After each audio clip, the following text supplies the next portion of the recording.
Hey, yo, it's me, Pops Van Marmalade, and you're watching the Comics-Related Madness Network. Uh-huh. So come get some. CromCon. CromCon.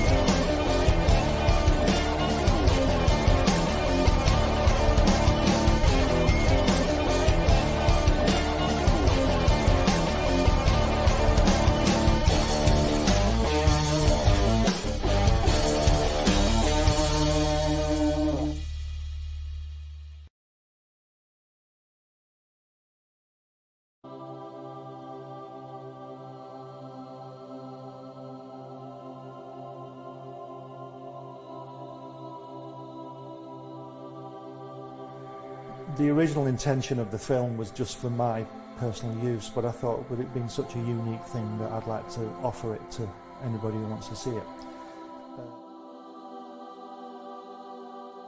Things like that. And it's just a unique film of him. He says, I beat you. He says, they say we came in under the dead heat. He says, that's not true because I beat you. And the American said, well, he says, if you like to think so, he says, but I know the real story. He says, I know I clearly won that one. See?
I'ma get it, you know I be on the way.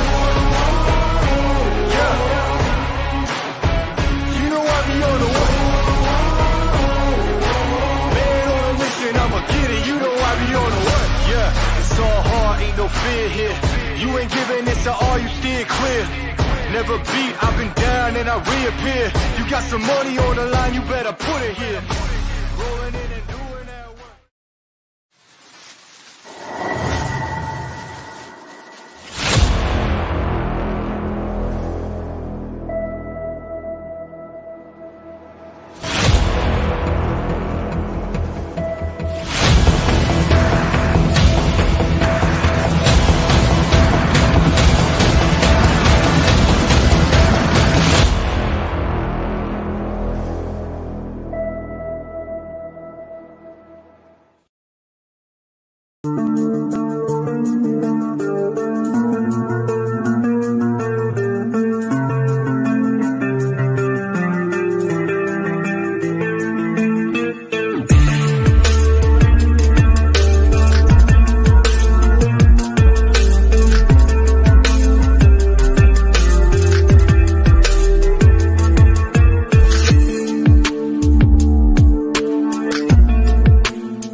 sun peeks over the horizon. Your excitement builds.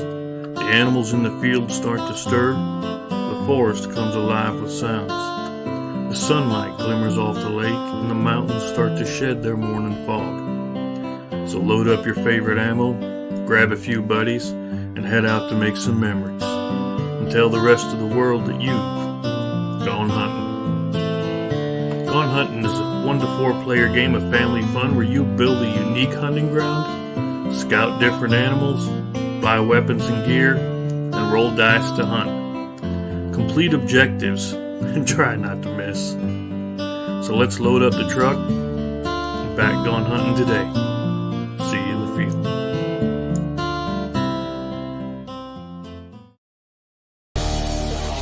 The Madness Comic Network and Comic Related Madness proudly presents Madness Tuesday Morning Brew.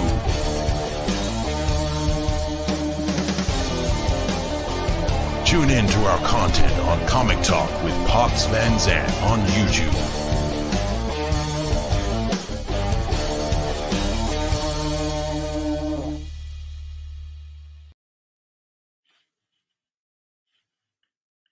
Ah, hell. I push the button and that. Oh, there we go. There we go. Good morning, guys. It's me, Laurie Calcaterra, your hostess. I'm very excited this morning. I feel like I need that extra punch. I might steal your heart. I might steal your kidney for the black market. I don't know. One of those things could happen. I'm going to start bringing in some people so we can get this show started. We have a special guest today who's going to talk to us about a really cool comic that I actually have, several of them. So we're going to get there. Let's see, who are we going to bring in first? Let's mix it up. Roads? Where we're going, we don't need roads.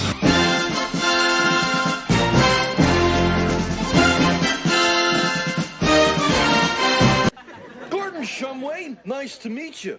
Interested in a new Buick? Nonsense. I've not yet begun to defile myself.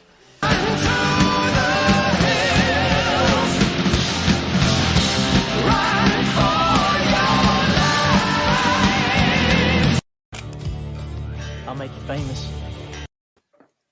Good morning, Morning. Tim. How are you? I'm doing good. How are you? Good. I love those pages you just shared online. Oh, thank you. Ren's. I love your post too because you're like, are you tired of just gorgeous covers and crap inside art? And then he shows these incredibly inked pages. I cannot wait to see those in color. They're going to be amazing. Me too. I know. Edgar is working on the colors right now. It's finally happening. Yeah. Just a few more pages. Feeling? Yeah, I cannot wait to get this thing to print. We're so close, people. I can't wait to see it as well. All right, let's bring someone in. So just sit right down, relax, open your ears real wide and say, give it to me straight, doctor, I can take it.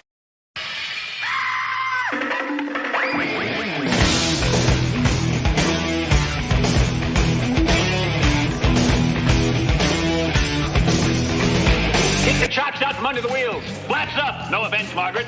Contact. We're off. Brum, brum. Doctor, give me the news. I got a bad case of loving you.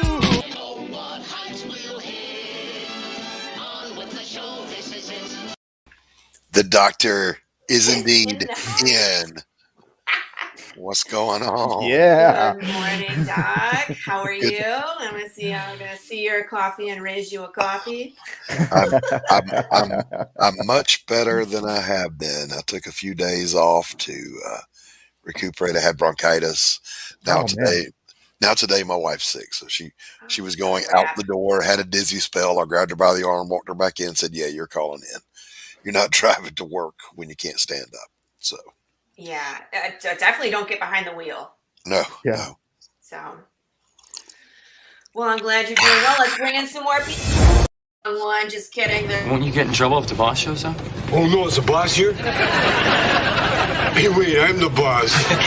I honestly don't know where your intro is, so you're the boss now. What's up, man? I just always think that. She's like, double bird, people, good morning. Yeah, I even have this one, like, Unfiltered Yeah. poison. Nice. Yeah, baby. I got that. Cheers. Cheers. Cheers. Look at my Cheers. I mug know. just It's like, dripping hey, with coffee. coffee in the morning. Yeah, it's like black bean juice. Like you got to say it like black bean juice. You got to say it that's true, but in a way that people don't think about. And then they're like, so I said, "Oh, it's black bean juice," and they're like, All right, here's another one.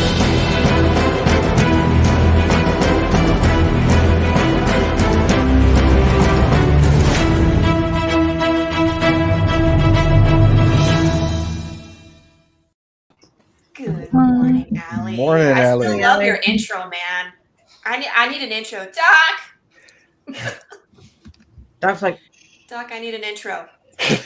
Allie does good ones too. Allie, I need an intro. I'm happy to do one for you, but Allie does them as well, and she does them well. Actually, Allie might understand me a little better than Doc. I'm just saying. Yeah, no that's offense. Probably true, considering you're like my twins. I know. It's like art, yes. Martial arts, yes. Snarky sense of humor, yes. I mean, Don't mind me. I was just a professional counselor for 20 some odd years. "Oh yeah." I have it's no like I see understanding right of through you, people. Laurie. I can read you like a book. I have no understanding of people. Oh goodness, Chris, do you have an intro? I do have an intro. Doc designed it. It should be in the work thing.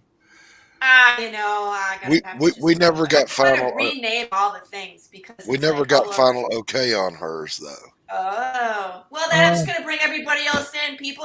Chris. Hey, Chris. What's up, brother? How's Good it morning, going? Chris. Good morning. And our special guest, you guys do not have permission to eat him alive. This is a personal friend of mine, okay? So, everybody, this is Sam Vera. He is a writer-creator of There's an Alien in My Toilet. Duty! Hey. I know, it's like...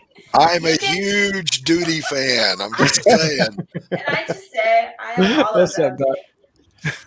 Okay, like this one is, I know I've said this before, Sam, but this one's by far my favorite. Sam just does these awesome variant covers where he makes Duty into like every pop culture icon you can think of.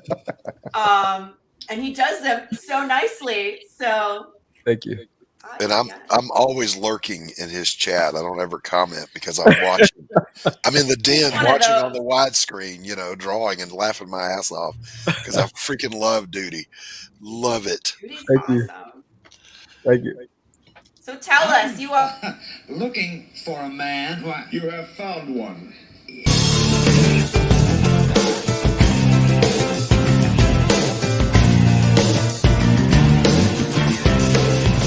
Won't you get in trouble if the boss shows up? Oh no, is the boss here? Yeah, he's here now. There we go. Yeah, he should his camera on, decided to join. Hooray! You should cosplay as Tommy Chong. Yeah, I'm looking through the back. I definitely don't see Christie. Curly hair. So What was that? I'm looking through the back. I don't see Christie's in here, so I guess it just never got fully uploaded. And I don't see one for Chris either, so it's not just me. I would like to. We never got that one all the way to okayed. Fair enough. Well, Christie was kind of iffy about it, so I didn't finalize. I thought I said okay. I said fine. Christie's No. is just the disclaimer. I still have it open in its layers so I can change stuff. Okay, I'm okay with it. I like the intro. So Okay. All right.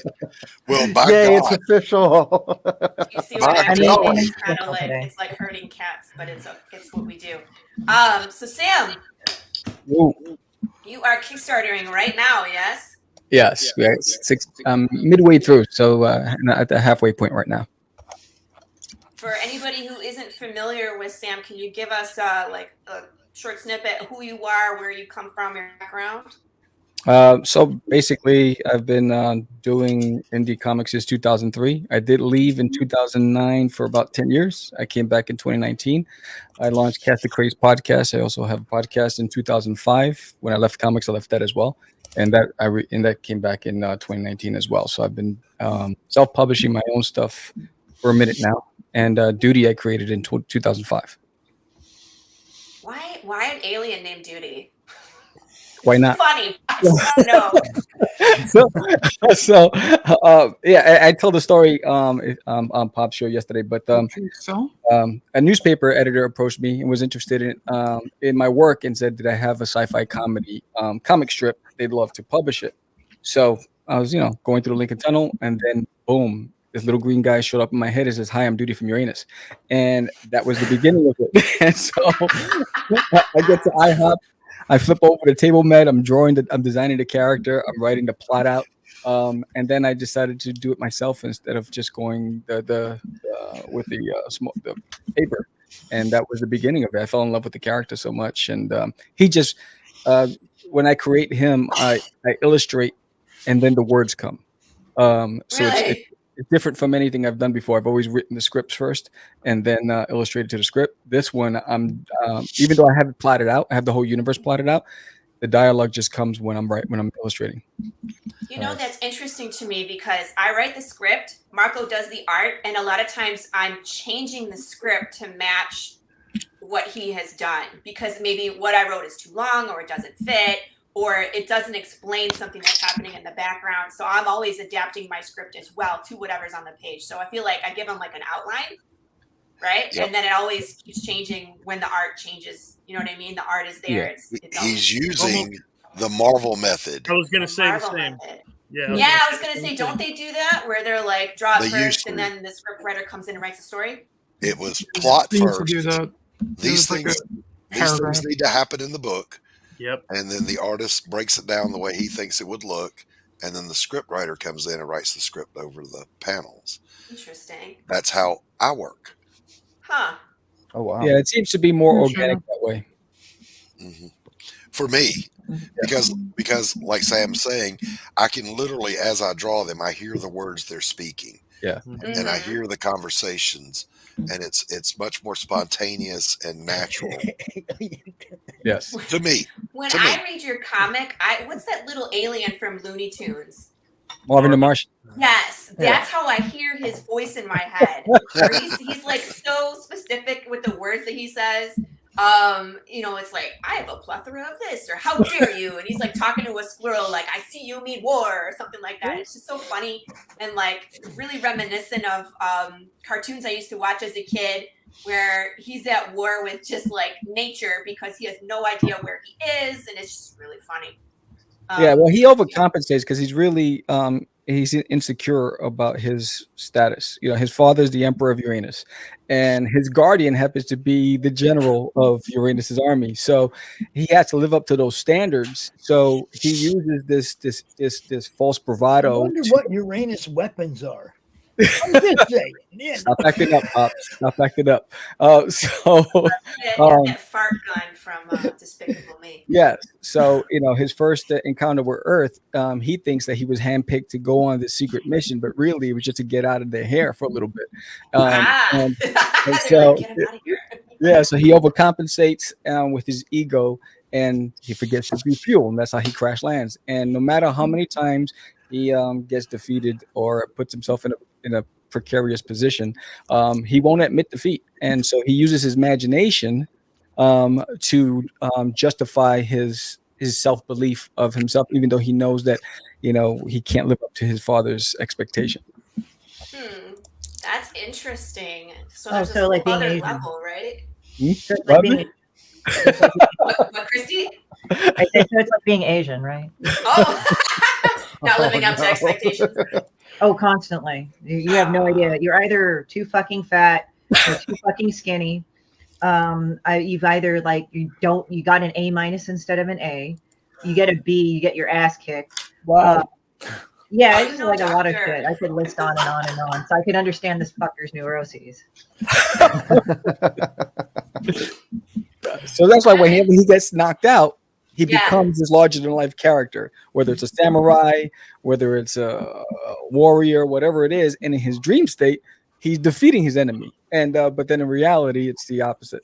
Your ass kicked by a squirrel. Yeah. Which, by the way, I've never seen anybody draw a squirrel so angry and menacing. I was like, oh shit, that squirrel means business. I also saw some really cool similarities between your first book and my first book, where it's like your character is kind of in the wild. My character's in the wild. It's like there's a pack of wolves. We have a pack of wolves. It's like you have he runs into a cave and encounters a bear. It's like that's what happens at the end of my book. And then we have like crossword puzzles and like riddles and stuff at the end. So I read it and I was just like, Sam Vera, I applaud you. We are the same person. We just have a different target audience, Yes. So I thought that was really cool. They say great minds think alike. They do. Let's can we take a look at the campaign? Yeah. Let me do that. Because I've seen it, and people need to put eyes on this. Yes. He's so close to being funded.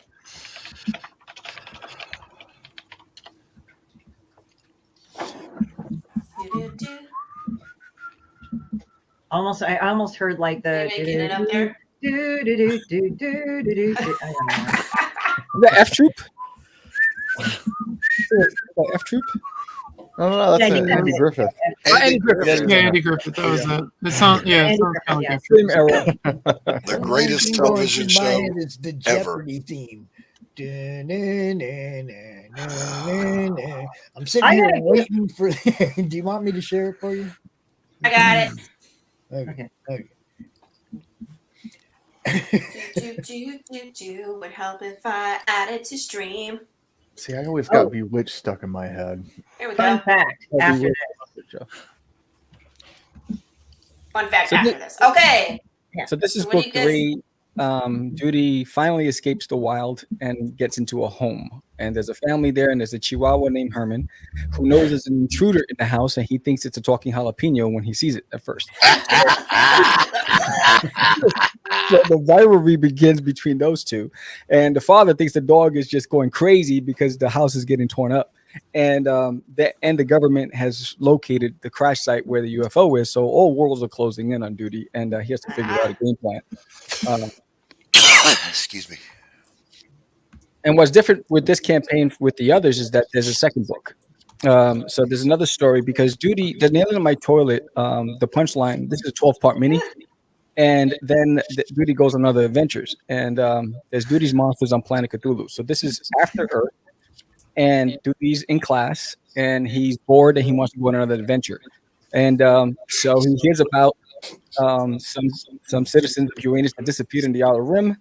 And the only message that came back to base was Cthulhu with one word, and he never heard of such this thing. And he says, "I want to, I'm going after. That's the adventure I was looking for." And his friends are like, "Are you crazy?"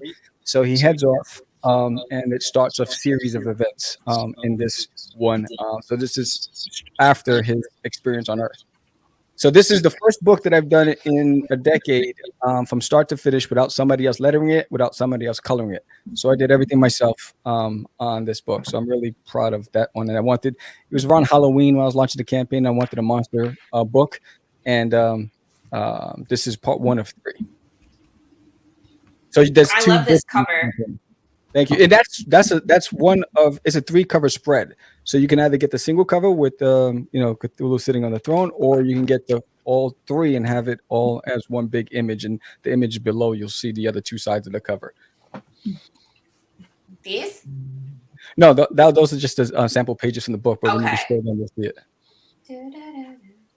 Growing. You have just so much stuff. Write your own story. Yeah, so there's Duty's Adventures for the 4-year-old. So if you have a 4-year-old kid and you're not sure if you want to give them there's nailing on my There it toilet, is. there's Duty's Adventures. Yeah, so you'll see the 2 sides there. On those, it's one big long image. And so Duty's Adventures is Duty as a kid growing up in his home world, and on his way to school, he encounters a school bully.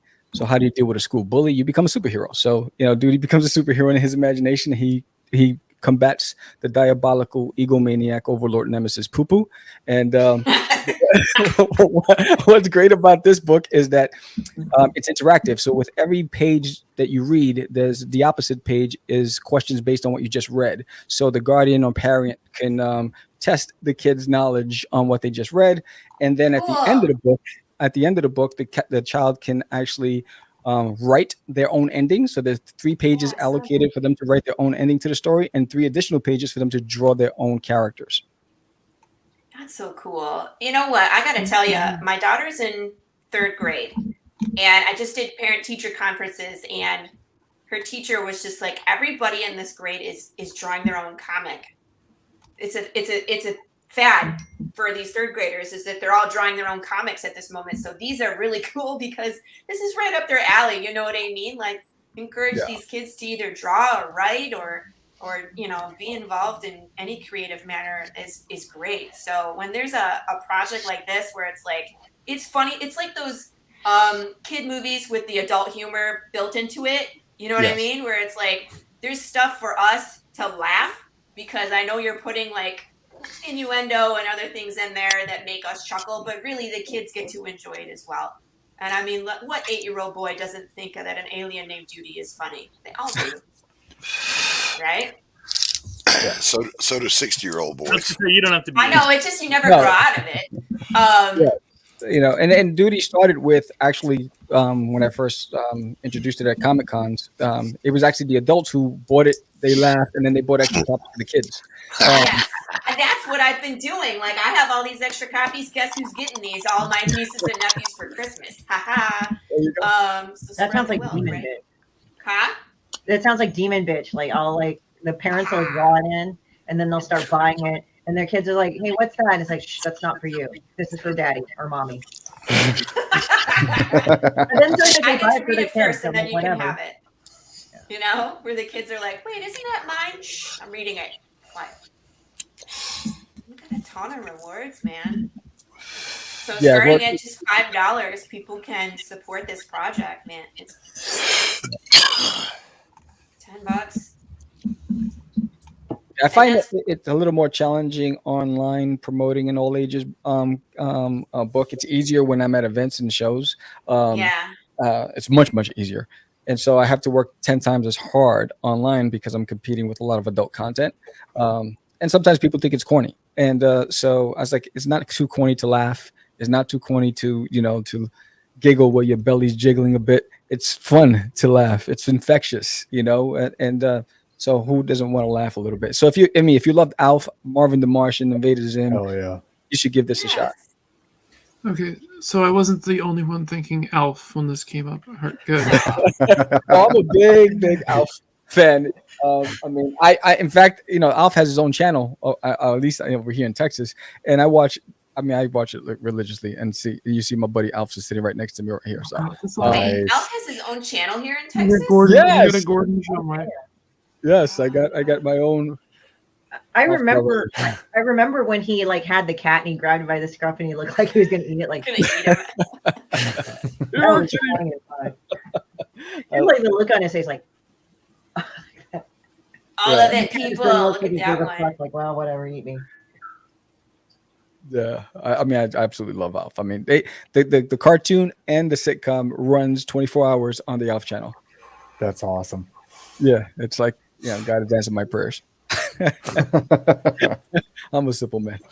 Is there any one of the reward levels that you really like or you want to tell us something about? Because like I know it's hard to pick. Like you obviously can't pick your favorite child, but it's one of those things. Like, is there one that you are really proud of or really think that people would like?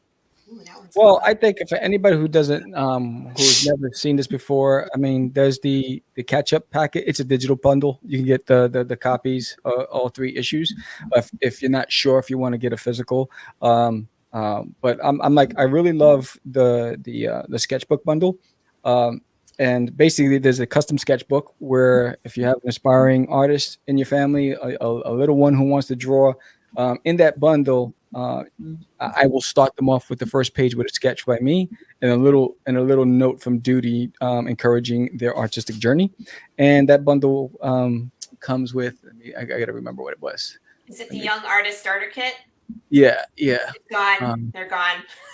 No. There's a new one. Oh, okay. Yeah, there's a new one that I added. Where is it? What's it called? It's called Little Duty. No. I'm sorry, that's not it. It's where is it? Hold on, I'm almost there. It's called the Dudes. It's called the Dudester Pack. So basically, you get all 3 issues. You get Duty's Adventures, and you get the sketchbook. And the first page of the sketchbook is a sketch by me. and a little note from Duty encouraging them to read. So basically, the sketch is the bonus because I think we need to encourage our future generations to continue with their artistic endeavors before AI takes over everything. Absolutely. And we're obsolete and we become extinct like dinosaurs. So I was inspired when I was a kid, by my brother when he illustrated 3 monkeys in a barrel, and that started me off on my journey. So if I can do my part to hopefully inspire a young aspiring creator to really tap into their imagination, then it's worth it. Absolutely. People, go back this project. Let's get him over the finish line so we can start unlocking some of those stretch goals. I have already backed this. You need to come along for the ride because it's a fun story. Like I said, even if you're an adult, you're gonna giggle. I did. It's a fun ride, and you get to see the inside of Sam's brain, which is kind of fun. It's not scary. It's fun. It's fun. I mean, if you don't find it funny, you're dead. I know, seriously. And if you like crossword puzzles, every book has puzzles, trivia questions, and all that stuff. So if you're sitting at a table with a cup of coffee and you want something to do, you can do that as well. Do you write them yourself? Yeah, I do all of it myself. Oh my gosh. I wrote one for my first issue, and it was a lot harder than I thought it was going to be. I was like, ew, I have to, because I did like a topic. So you know what I mean? Like you're trying to like find answers, and then you have to write the question, and then it has to fit. So if you're doing a bunch of these, I did because each book has 4 pages of trivia, puzzles, and all that stuff. So I actually did them for all 12 issues. So so all I have to do is populate it and send it to the printer. So they're already done. So they're all based on the book and science and astronomy. Cool. I said, let me get, because that was the biggest hurdle. It took me a few weeks. I said, let me get that out of the way. So when I'm drawing, I can have fun and not think about, oh, I forgot to add this part. Yeah, I'm gonna dig in myself. Look, people. I love how they say like color. I love how they say like don't do like duty humor or dirty humor or anything, but then like that's what sells. Yeah. Usually people like complain about tits anyway. Like they go like they go like the big booby comics and stuff like that. So like, hey, I'll put more power to you. Draw about gross shit. People love that. I mean, there's just so much in here. He's showing artist renditions of duty, so it's like fan art. It's so cool. Yes, I mean, over the years, I had a lot of really fantastic artists just honor Duty with their own rendition of him, so that was pretty dope. So there's a lot of love in this comic. Like, if you can't see how passionate Sam is, you blind. You blind. Laurie. What? Rich Perotta drew a Duty last night. Yes. Did he? See? A cheerleader Duty. Oh no! Of course he did. I know. Poor Duty. I had to cover his eyes. I was like, "Don't look, Duty. Don't look." Does it have a nip slip? I'm just wondering. No. That's pretty standard. Yeah, I know. If you go to Kickstarter. he was very good. He was a cheerleader. What is that? What is that? I don't know. Sam and I are cross promoting. So like if you're on his page, you scroll to the bottom, there's Friends with Campaigns. It'll take you to Path of the Pale Riders Kickstarter. He's on mine as well. So I have that same scroll to the bottom and I have Friends with Campaigns. I have Sam on there. I have Chris on there. And there's I have a couple people I have to add today. Yeah, so it's really cool. So I like to support other creators as well. So same here. Mm-hmm. And there we have it. Anything else you'd like to say before we wrap up and let the cats out of the bag? All ages is not corny. Hold on a second, guys. Christy, you got to go. You want to say goodbye? Oh, it's at 9. Oh. 9. I have to go. It's at 8:30. It's 8:30 now my time, so I'll let you know. You're just getting me all freaked out in the private chat. I gotta go. Well, I said I do need to leave at 9 a.m. in time for my doctor's appointment. Okay. I'm like laughing. I'm like, it's the time changed. Yeah. With people. Hey, look who it is. Oh yeah, that's true. Sorry. Yeah, because I forgot like daylight savings and all that shit aren't like universal a lot of the time. Like there's some sections of the US where it changes over. But since I don't live there, I'm not aware of it. So there you go. But anyway, yeah, it's 8:30 now. So it's like, oh, fun fact, you know how you were running Jeopardy? Yeah. My oncologist was Alex Trebek's oncologist. Alex Trebek was a pompous ass. Oh shit. Tell us how That's how you really feel. I'm not slipping a lot, right? And sometimes he would, like if they didn't get the question right, check me out. If he didn't get if the contestants, if nobody got it right, he'd read it like he knew that shit. And I'm sorry. like, Jeopardy is one thing, but like Saturday Night Live, Jeopardy was by hands down the best. With That's not what your mother Sean said last Connery. night, Trebek. I'll take the rapist. I'll She was take like, the penis that's mightier. therapist. That's actually where I got The the rapists pompous ass for from. 100. I think that's where that comes from. Oh yeah. Like what? What happened? I said I think that's where I got Trebek, you're a pompous ass. I think that's where it comes from. Was Saturday Night Live actually. Yeah, I never knew the guy, but yeah. But it's funny because it's like it was kind of weird how that happened. And I was it was like weird because he said, yeah, I treated Alex Trebek. I'm like, oh, okay, I guess I'm in good hands. I mean, considering he had stage 3-4 pancreatic cancer when they found him, he was still able to work till the end. So I mean, but it was funny because like when he called me, because I had the operation to remove a tumor. I'm not going to get into the saga of it, but I had a pancreatic tumor, not cancerous. Okay, precancerous is that good. So I got referred to an oncologist for checkup, and he like immediately called me at a con. He says, "What are you doing at a con? You have stage 3 cancer." Blah blah blah. I'm like, "What are you talking about? I just had a Whipple." Oh, okay. So I calmed down visibly, but at least like if he's hyper vigilant, that's a good thing in an oncologist rather than they're like, stop doing what you're doing. It's not good for you. Like I had to tell him I had a Whipple, got taken out. Oh, okay. So yeah, today the reason why it kind of reminded me of today because today's MRI day. What does MRI day mean? You have to fast for 4 hours before MRI. I You don't gotta miss schedule those. those like first thing in the morning, so that way you just get it done before you eat breakfast. When they do them at like 1 o'clock, and you're like, I'm starving. Oh yeah. Well, mine's luckily at 4 today, so I can like stop eating at noon. Okay. And they just drink a lot of water. I'm like, all right. So it's kind of like I got to do that, but it's just like it's weird because like usually, I would go first thing in the morning and just like not eat, and and get it done. But they lately were scheduling me out in the evenings, afternoons, and all that. But it wasn't like at 12 where I'm like all fucked. I become like the resident fat boy after an MRI. It's like I hit up the nearest freaking buffet. You know what's weird is Leave like me if alone, I'm they eating. give you contrast during the MRI because of like the contrast and how it's formulated, and if they're scanning it all over you, you're kind of like going, wow, I feel like I'm peeing or something because it warms you up from the inside out. Yeah, I really don't like the contrast. I mean, you're not on actually, MRI. you're just like, That is a I've almost really puked several times in the MRI machine from the contrast. that is a very unpleasant sensation. I don't Am I like the it. only one here that's never had an MRI? I don't know. on much. Maybe. You're really not missing out on much.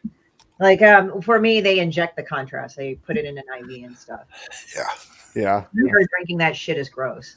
That doesn't sound like a good time.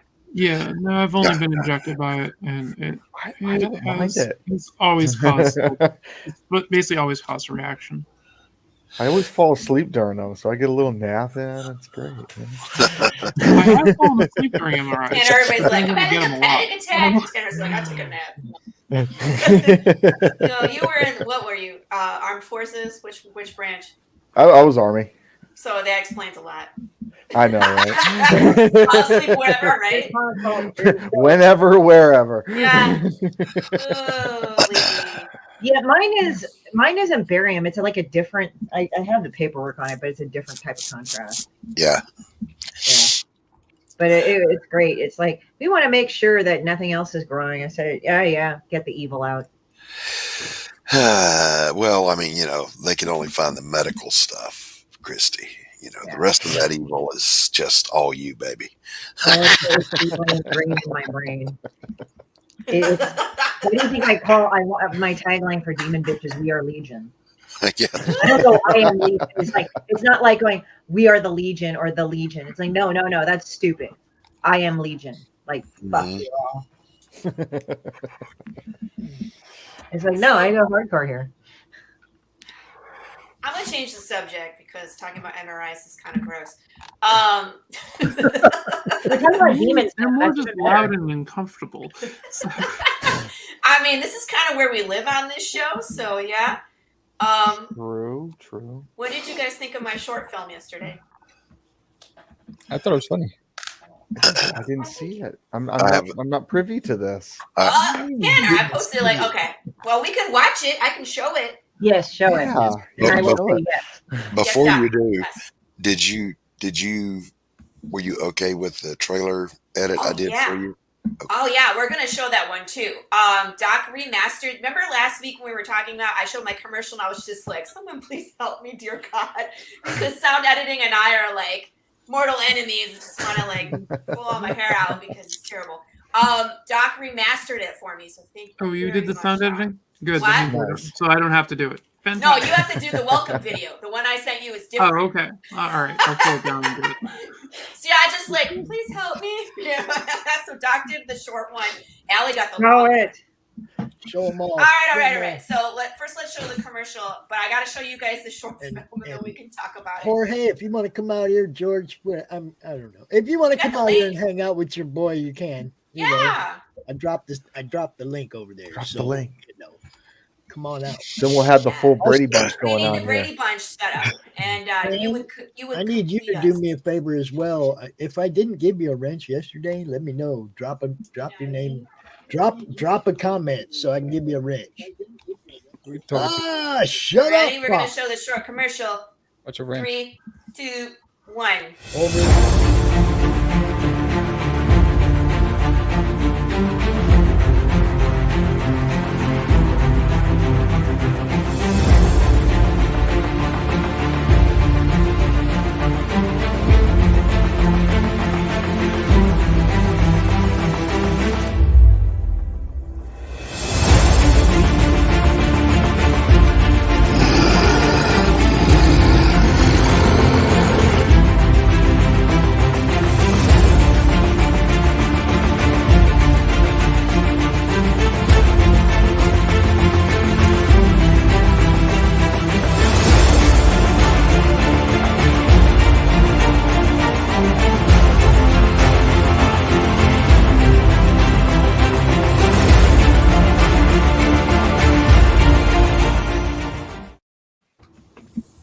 Sounds much better thanks to Doc. Yes. Yeah, that sounded great, Doc. One of those, Sam. One of those. See, makes you a mod on my channel, and then you can drop your link whenever we're live. Oh, nice. Which is one of the things I encourage everybody to do, and hardly anybody does it. That's why we're here, yo. Drop your links, everybody. I did it 3 times now. Christie's like, link. There's spam. That's Christie overcompensating. Sorry. At least follow instructions. Makes it look like a whole bunch of people are doing it. I mean, everybody can do it too. That's why I give everybody the wrench. See, so y'all can handle your business. I'm showing by example. Yes. This is true. This is how you do it. This is how you do it. All right. So, as you guys know, maybe some of you don't know, every time we release a new Kickstarter campaign, we have a short film that goes with it where we kind of explore other aspects of Path of the Pale Rider, because you get to see some of the stuff that maybe is happening behind the scenes that our protagonist, it's not in his journey, so you're not seeing it, right? So the first one we did a commercial for an undead retirement community. Woo! Which was a lot of fun, and we did like a riot scene, and there was things on fire. This one, what we did was a little different. We did a fan interaction video where the fans got to come out and give us their theory about what broke the death process in this world. So it's like you're watching a news report, and all the people that you see being interviewed are actually readers and fans of Path of the hail driver, which is really cool. So I would love to share that with you guys right now. I'm gonna go over to here and then big in. Hold on. Sorry, I'm all, you know me, I'm pushing the buttons. Stop. Add to stream. Oh. There we go.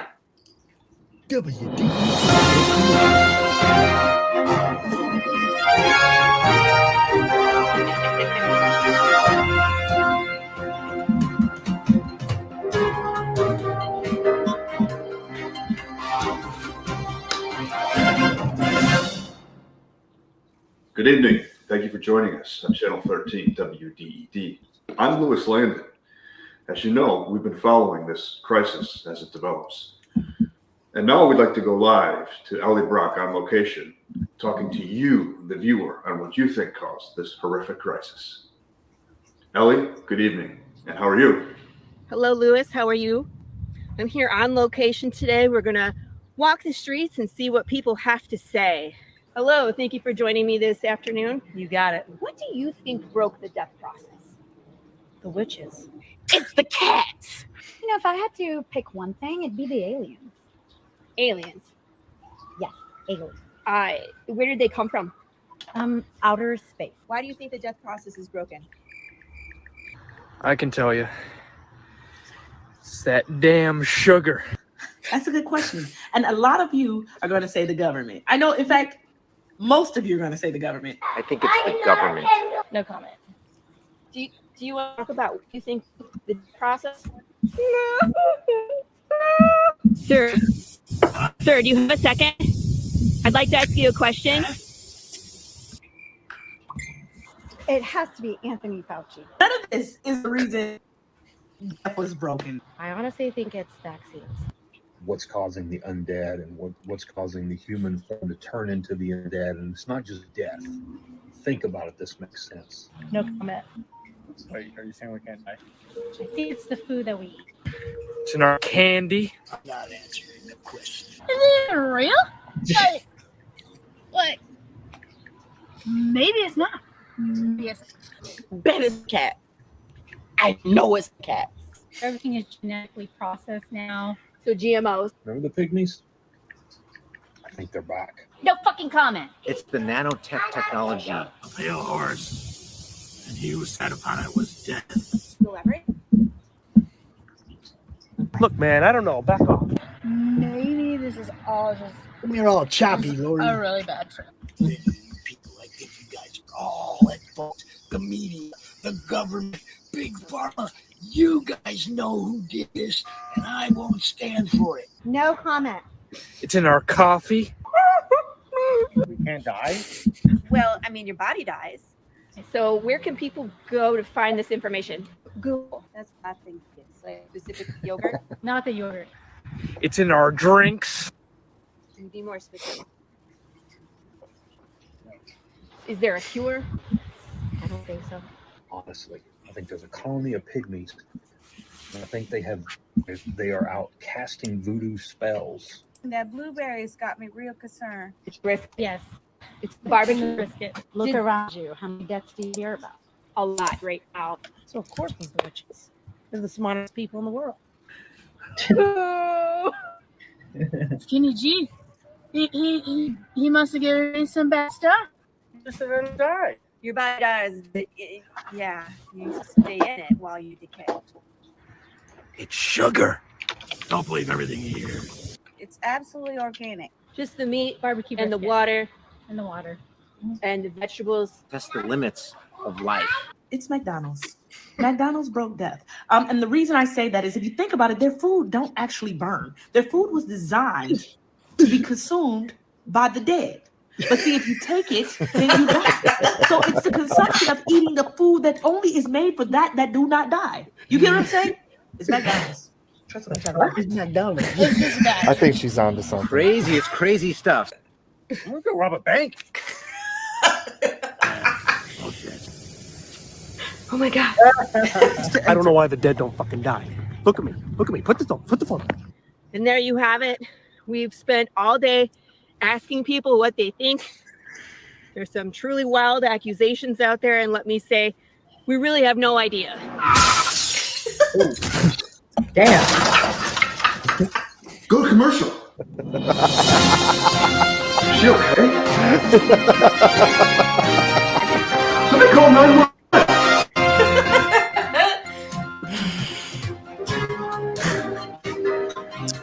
That scared the soul out of my body.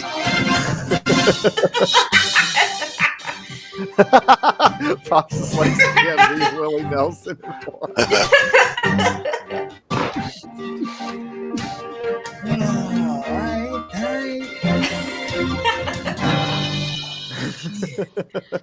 There you have it, folks. There it is.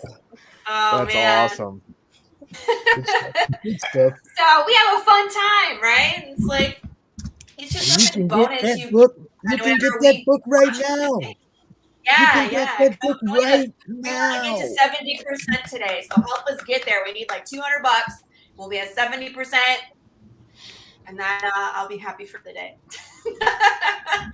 But yeah, it was fun, like filming the car crash. My husband got to run me over a few times. He like lives out every man's fantasy where it's like my wife asked me to push her off a stool. He gets to shoot me sometimes. He gets to run me over with it. So I can tell you work out your problem. he's just Yeah, like, right. running the wife over again. The first year that Tacey and I were together, she did run over me with her car. Oh wow. I was pushing her back. She was stuck, so it wasn't a bad stuck. I was just giving her a little push, and she had it in reverse. And when it came loose, she put it in drive and came right back on me. Oh damn! So Wasn't it a mud puddle or some shit? I climbed on the hood to keep from being crushed. Wow. Oh God. Made eye contact with her and said, "What are you doing? We're not married yet. You don't get the insurance money. You gotta wait. Patience, grasshopper." They say it's a virtue. That's some funny shit right there. That is funny.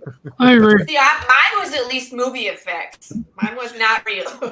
That's right. Well, yeah, that would you would be kind of walking funny if you were hit by a car like that. Well, see, that's the kicker. We haven't seen her walk, so how do we know? Oh shit!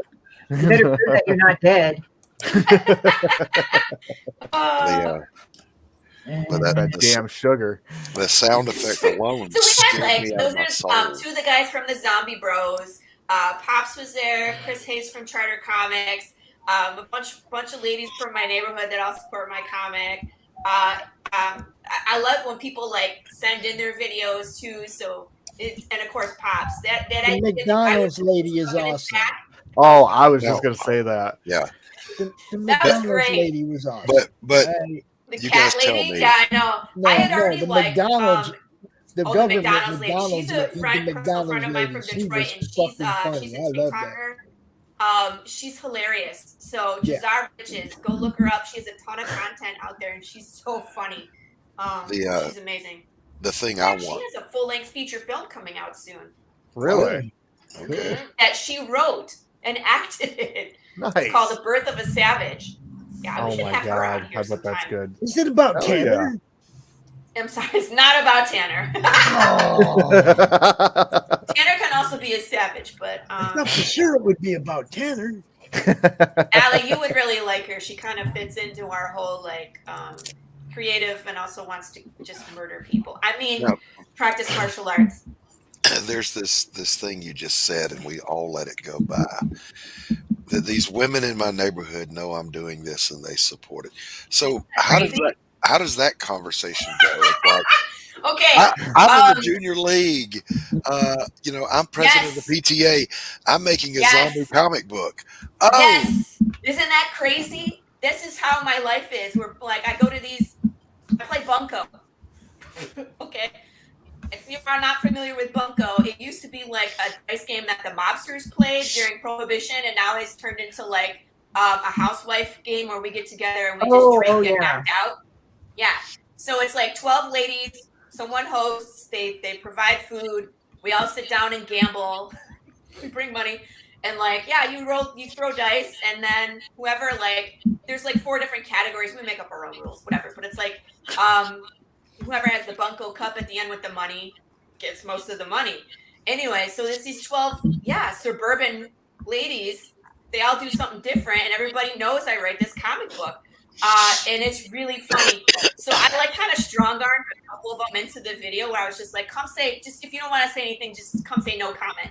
So all those people that were like, no comment, they were all the ones that were like, I don't know what to do. But yeah, they're like, your comic book is dark. And I'm like, everybody say hi to our friend over there in London, Nick Henry. What's going on? Hey, Nick. London Gothic, baby. Go check it out.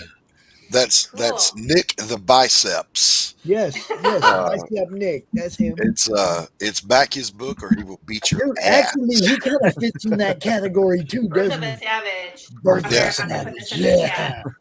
She just released her trailer yesterday for this movie too. It's badass. Like when she wrote it and she told me the concept, I was like, I feel like you're writing this movie for me. Well, then she needs to come on the show. She needs to come on and do a show with us. I know. I'm gonna invite her. She's great, but she's super busy, so we'll see. But I'll let her know, like, hey, if you want to come on and promo your movie, because usually you do like what do you call it, premiere, a local Bye, premiere. So if Christie. you're in Detroit, Detroit and go, bye, Christy. We'll miss you. I'll see you in a She said, okay. yes, She's like, She'll be back for the lunch hour. Yeah, she'll be back. It's okay. She'll be back. And then she has her show tomorrow. So if you miss Yeah, her, that's what I said. She'll be back tomorrow for the lunch hour. She'll be back. Wednesday lunch break. So they usually do a premiere, like they'll rent out an actual movie theater and they'll premiere their movie there. That's how Catfishing, my other short film, that was her last. Her very first full-length script and movie was called She's Gonna Kill Me. It was called Fudge. She's gonna kill me. No, I I just can't a clever remember. title. One of those brains, like my brain is like, what's the name of that fucking movie? Oh, yeah, she's going to kill you. Yeah, she is. That movie, called you know that Halt. one. Thank you. It just took me a that second. one made Halt, by that JLP. one person. It was Her filmed in first that movie is town. called Halt. This one, people. What the heck does that mean? So her first movie is called Halt, and you can see it on Amazon Prime and on Tubi. It's there, so you can go see her first full-length feature film. And then her new one is called The Birth of a Savage. So my short film Catfishing actually premiered the same night as Halt, and they just put it on, right before as kind of like a trailer, which was really cool. But going to like an actual premiere for your show was really cool. Like we did the whole like red carpet. Hey Tom, how are you? Tom. Yo. Yeah, but it was a really surreal experience to go in front of this whole theater full of people and have them react to your stuff. It'd kind of be like having my short film play on the screen and having people laugh out loud when the lady's like, "It's the cats," It feels good, to have people interact with your creation in front of you. So. I did one of my short films on the big screen as part of the 48-hour film festival, and that was awesome. Yeah, it's like, it's surreal. You know what I mean? To see it up there, all that hard work and everything that you did, and then people are actually like jumping when you want them to jump, or like reacting the way that you had planned on. That makes you feel good instead of them just sitting there silent. It's like, didn't hit that one right.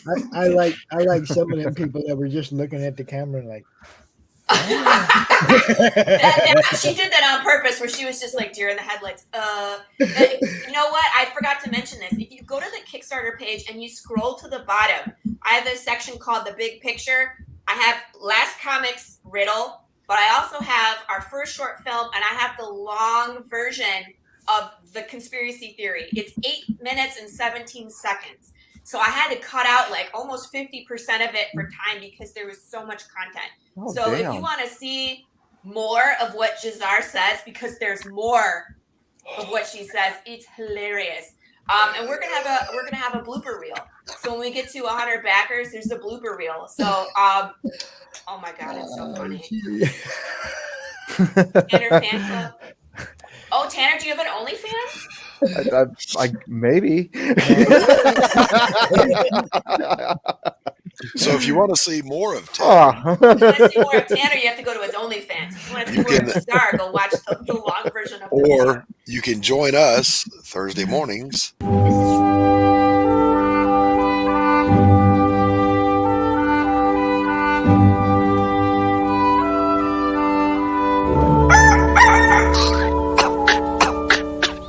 Pay attention to me, boy. I'm not just talking to hear my head roar. You are without doubt the worst pirate I've ever heard of. But you have heard of me.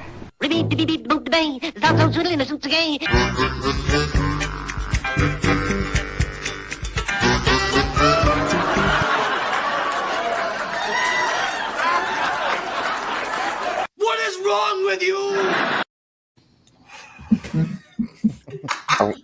I'm just gonna blame it on the codeine. It's really funny. Really funny. Yeah, you guys have a show, absolutely. Thursday mornings, 10 a.m. Eastern. Join us for meme reviews, for things that need to die, for conversation and laughs. Sam, if you haven't caught their show, it's really funny. It really is. Like, I was on my way to the grocery store and I just happened to catch the beginning part and I was just cracking up. Walking in the store, just laughing my butt off. And people are, it's like, I always get these weird conversations in the grocery store. Tom, you know what I'm talking about? Where I'm just laughing, crying in the grocery store and people are like just looking at me funny and I can't. It's so funny. Yeah, Sam, sign up and we'll send you out that 8x10 glossy. There you go. There you go. You know you want it.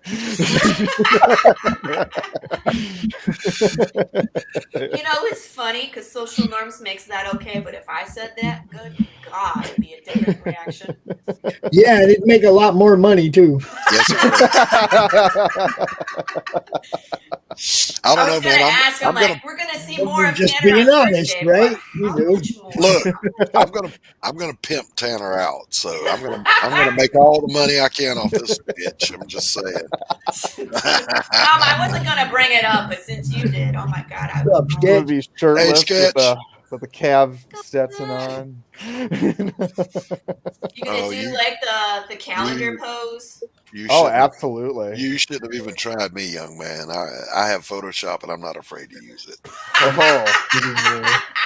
Tanner calendar. I'll make you famous. People, we have something for you. We're gonna throw it on Tanner's next campaign. Dude, hold up. I just got an calendar idea for option. 2 different calendars. We can have the studs of the madness and the babes of the madness. We're just gonna Photoshop our heads onto other celestial bodies, and there you go. I don't need no photoshopping. I've earned these moves. I did say studs. I did. Laurie, Christie, and I are the voodoo bitches, so I mean, we could do that too. We could have the voodoo yeah, bitches we should calendar. at some point. But Tanner, sounds like a title I'd come up with. It may I be like your show. It may be your show this week if this bronchitis doesn't let go. You're in for it. I'm pushing it just to sit here and not pass out. I've got these awesome tassels. You go, boy. Make Papa proud. Uh-oh. Well, that did it. Well, she kicked herself. Yeah, I think Laurie just kicked herself or something. There was a weird hiccup, and then Laurie, come back. I knew I'd take it too far one of these days. Oh man, Princess Leia slave girl costume right there with this guy. We don't have to Who? For Photoshop who? What that. I He'd wear missed? that. We're doing a Star Wars calendar.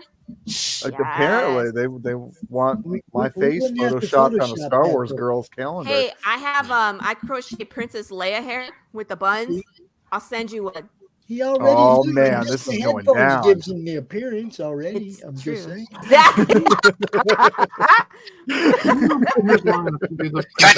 Just make sure the bikini is like really terrible. Duct tape, something bad.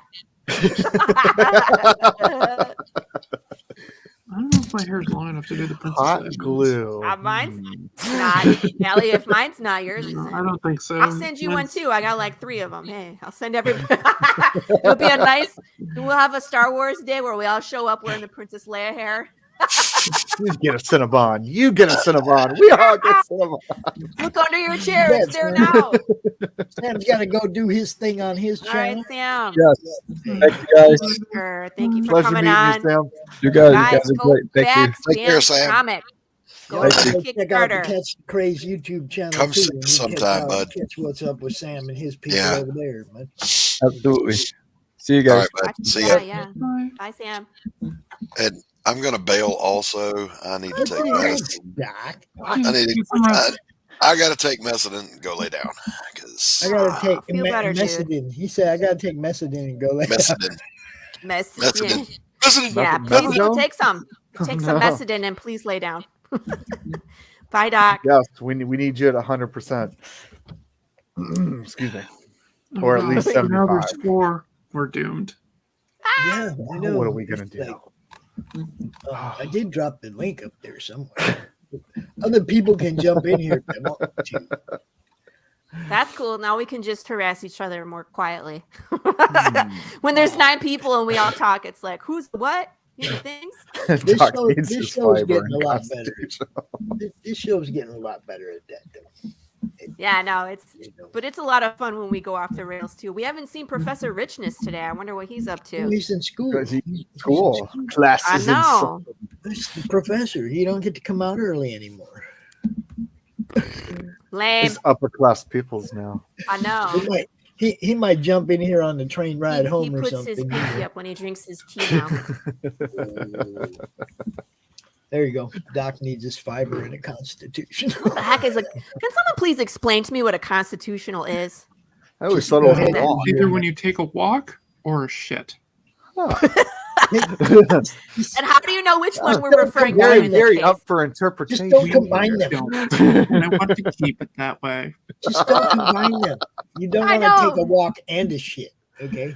That's what happens Are when you you run sure? marathons. Yeah, I'm sure you don't want to take a walk and a shit.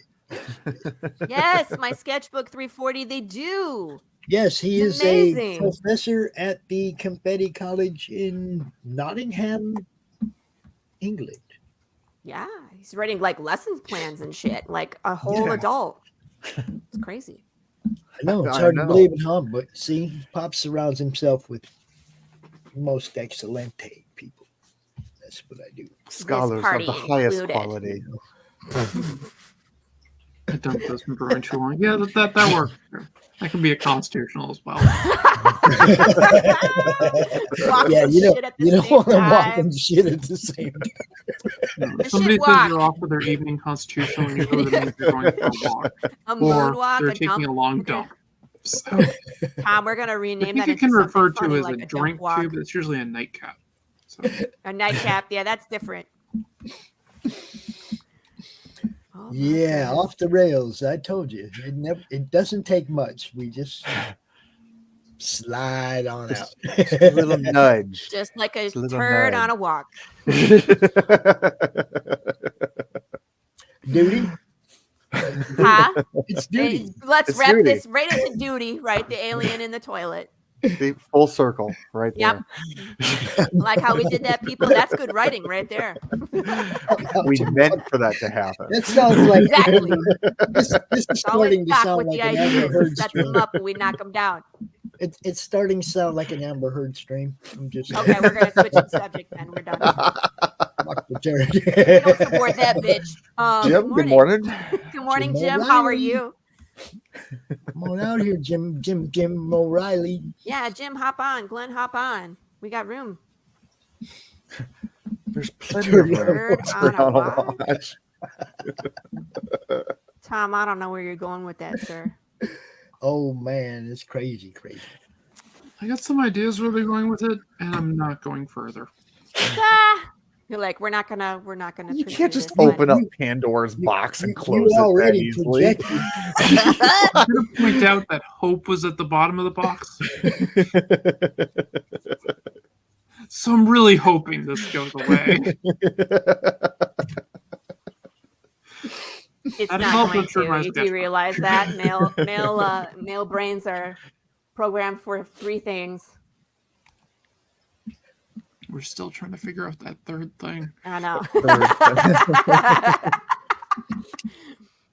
No, I think we know what that is. Sports, sex, Sports, tits, and pooping. and fart It's like- jokes. Like the fourth there in the English language.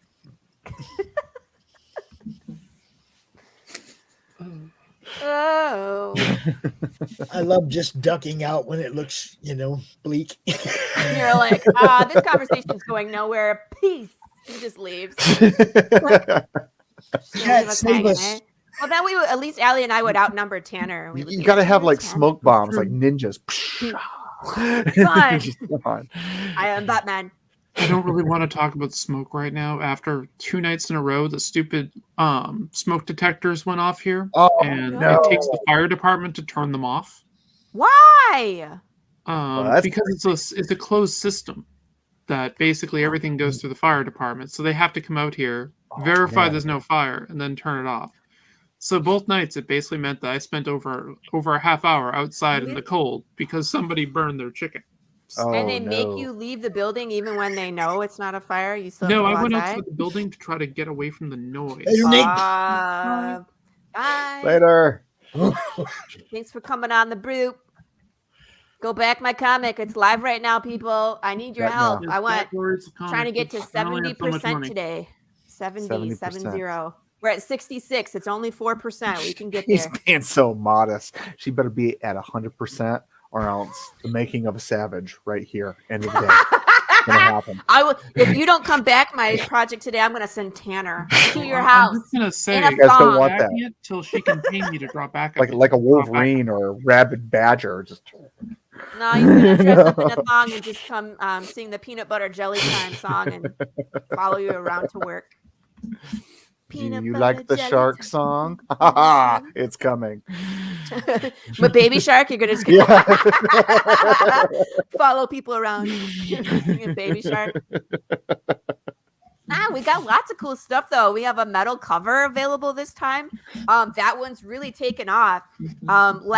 Last campaign, everybody was kind of hopping on that immortality level where they could get drawn into the comic. That's still there, but like I think a lot of our people are returning. You know what I mean? So it's the same people, and they're like, I already got drawn in I'm already drawn in the comic, but I want this metal cover. So metal cover is taken off. The Choose Your Own Adventure is taken off. Rich is going to be finishing up variant cover number 4 probably this week. I got a metal cover from Tom right here in my wall. Do you? Right. Oh, nice. There, like right there. I can reach out and touch it. How do they bind the metal covers? It's like a perfect bound, like square. It's not like Okay. Cool. Yeah, I'm excited for that. I've never had a metal cover of anything before, so it'll I be have nice. a few. I have Just never number had. 13 of 13 of the John Boy Meyer black metal Lady Cool. Death. Nice. Oh yeah, that was a really sweet cover. Yeah. And I got number You have it? 13. Go grab Number it. I want to see it. 13 of 13 is on my wall. Show me. I want to see it. It's on right the there. wall. I can't see your wall. It's right right there. there. You can't see it. I mean, it's clear as day. Hold on. Can you zoom in? Is it like the movies where they're like zoom in and then it like zooms in to Let me like? see if I have a picture of it that I can show. I was gonna say okay. Let's do Meanwhile, that. my optometrist is watching this, and he's like, "That bastard's not even wearing his glasses. What's he talking about?" I was like, you can't see shit, He Tanner. can't You're see lying. it. You know how like in the My movies just where they're like walking, they'd enhance, be like, "How the fuck enhance, you even see them enhance, with your and then you can see glasses?" like the color of the earrings on the person 7 miles down the road from this closed camera circuit TV. It's like that's not possible. It's her. Ha ha. No, I can't do that. They're like, this is grainy as shit. This is as good as it gets. They gave me glasses in the army. I'll never forget being on my back doing the little leg lifts, and I was like, "Oh, there was a full moon, and I was like, I can see every crater. This is insane. You know? Really? Are you sure they didn't? Yeah, give my you eyes were just that bad. I didn't realize that, you know. Yeah, that, my you know, eyes you are could pretty see bad too, things, dude. and I'm one of those who are like, when you go and they're like, well, we can't make your lenses in the standard because they're too thick. You have to get the thin ones. I have the thick lenses problem too. And Yeah. when I go to, I have to see a neurological optometrist. So Well, of course, because that's fun. it sucks. Forget that. Hey, who's this? What's your name? They said hi to Pops and Allison. Tanner and I are chopped liver. I'm looking for something else right now, but I will I know. find out. You're in a second. good. It's in the if you go look in the madness, you can see who it is. I'm busy. What? I did have those eyewear, and Someone you know, knows I what kind of you're liked talking them. about. They're like Buddy guy. Holly glasses. It's Hello, Paul. How Paul, are you? how are you? What's happening? There goes the show. How's everyone doing? We're all right, man. Rock and roll, baby. I'm doing pretty rock and good. roll, baby. I'm We're having half fun. We're alive. laughing. Alive? It's because you don't have coffee. Where's the I coffee, think my brother? I think I ate McDonald's, and I think Oh it's part shit! of the. It's time for you to turn. Oh, Oh. I think that's what it Just is. have McDonald's. Might be time for your constitution. You spent an inordinate amount of time talking about shit on today's live stream. I just gotta say. You invited a guy on who had an alien that lives in a toilet. Duty. And it's I mean, that was bound to happen. I mean, yeah, that was like the theme of today's episode. Is crap. Yeah, as a matter of fact, I'm having Sam on tomorrow as well. Yeah. Are you? Nice. See? Good. Yeah. I want to see his project funded like yesterday. He is worked so damn hard. I have one of the sketches that he did of Duty as Buzz Lightyear. I like that one. He has so many. Yeah, he does. He changes them up and adds them on the blank covers. So great, so amazing. My sketchbook, I must disagree. In my opinion, Taco is the quickest way to do a constitution. There's some truth to that. So we're talking about a whole bunch of poop, huh? I mean, that's kind of what bunch of happens. I think I have a whole bunch of it right here after that Oh, McDonald's. no. Oh. Did you actually eat McDonald's for real, or are you just saying that? I did have McDonald's for real for breakfast, but I mean, all right, let's so, This really happened. Wow. Oh, that looks nice. Awesome. Beautiful. I love John Boy Myers' art. See Look that at down that, the corner? man. 13 of It says 13. 13 of 13. Oh, yes. With the actual metal certificate of authenticity. Woo! That's Metal hot. book, metal authenticity card. It's crazy. Beautiful. Thank That's you fine. for finding it and showing us all. I didn't That's find- I amazing. went and pulled it off the freaking wall. Now there's a blank spot over it. Okay, now I see where it was. Thank you. Saw it He's the gonna whole go put it time. back. I've been thinking about making metal books of my PTSD.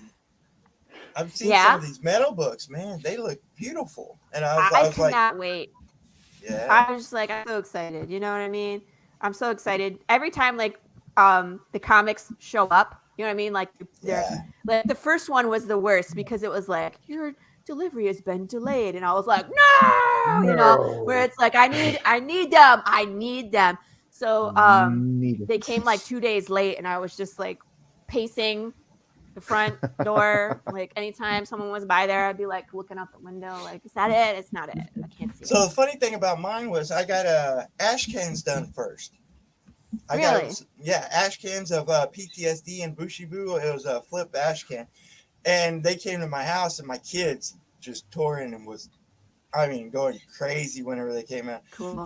My comic books actually went to a friend's house or a storefront actually, and I went and picked them up. But it was a little bit different because whenever I got the ash cans, it was that first printed material, so it was like that first time. But yeah, I know what you mean. Every time you get something new, and I'm waiting to go to print with my latest right now. So yeah. We're gonna kick this Kickstarter's butt. We're gonna get that color stretch goal. People help me get there, because I would love to just skip that black and white, go right to the color, go see here. Wait, I'll share my page. I'm gonna go to my page so you guys can see what I'm talking about.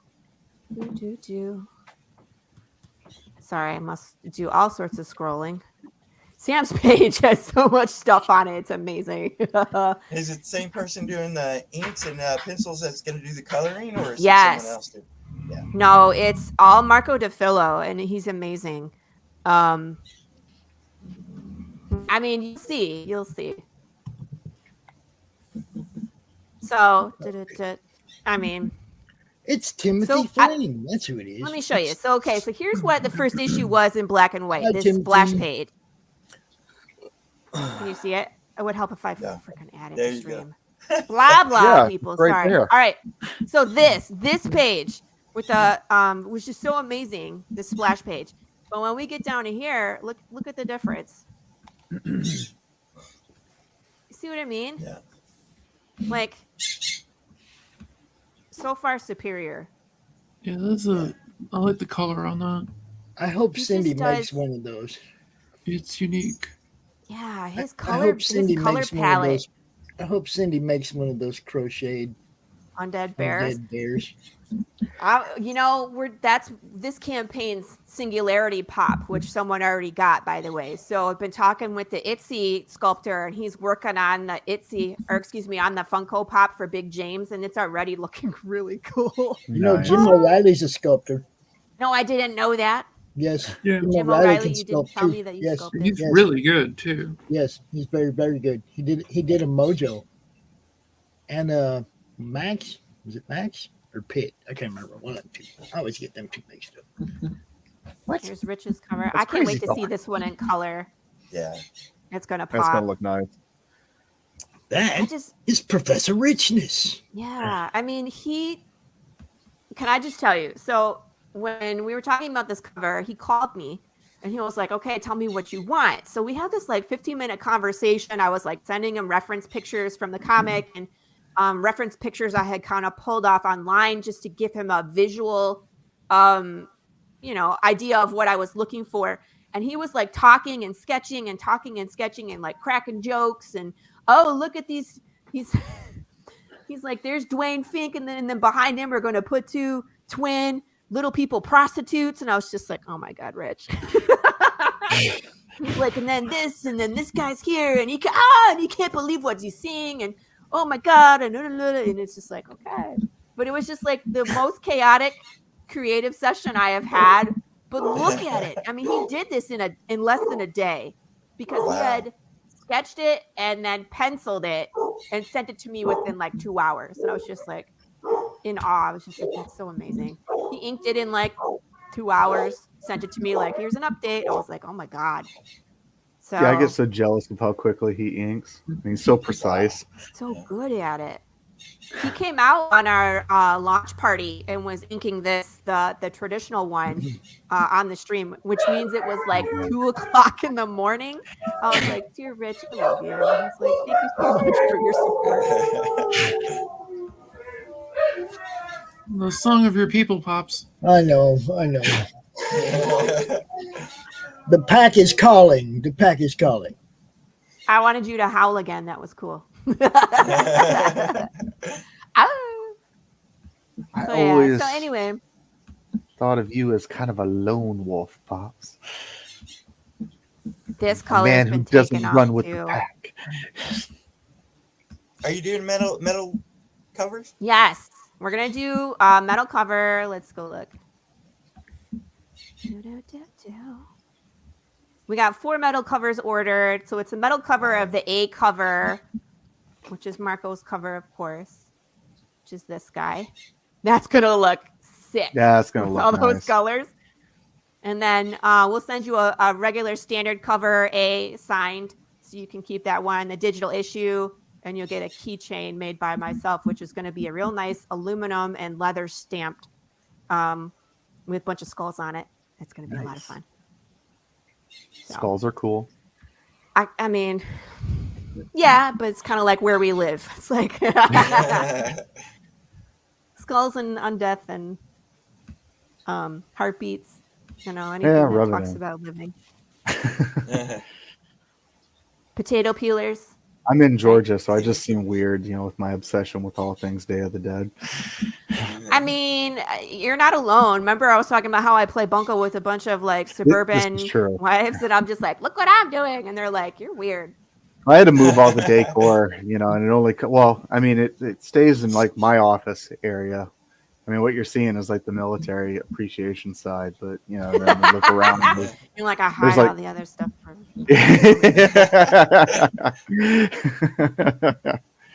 That's funny.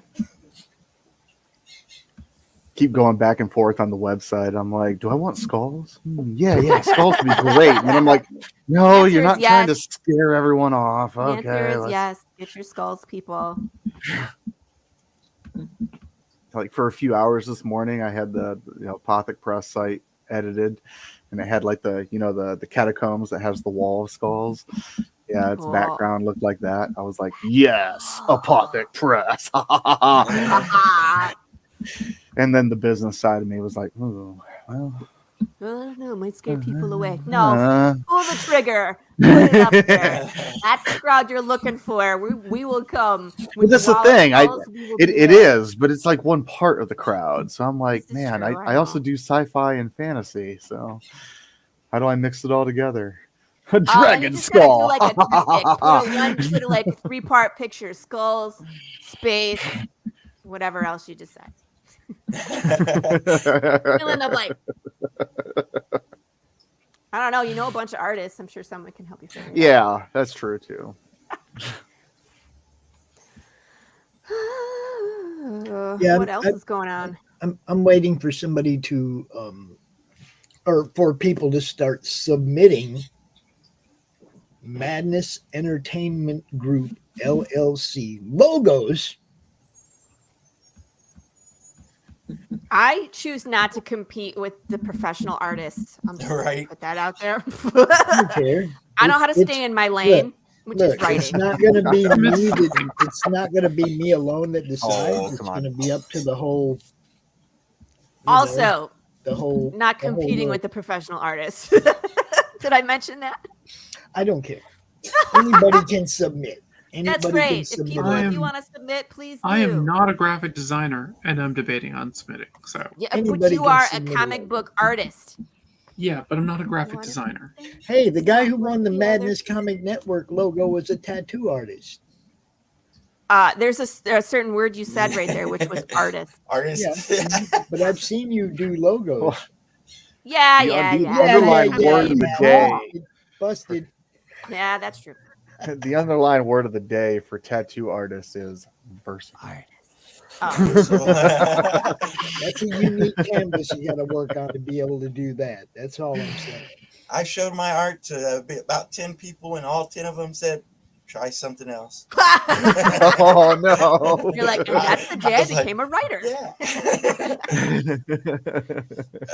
I dabble. I don't have enough time to really commit to do it. And I don't trust myself to draw my own comic.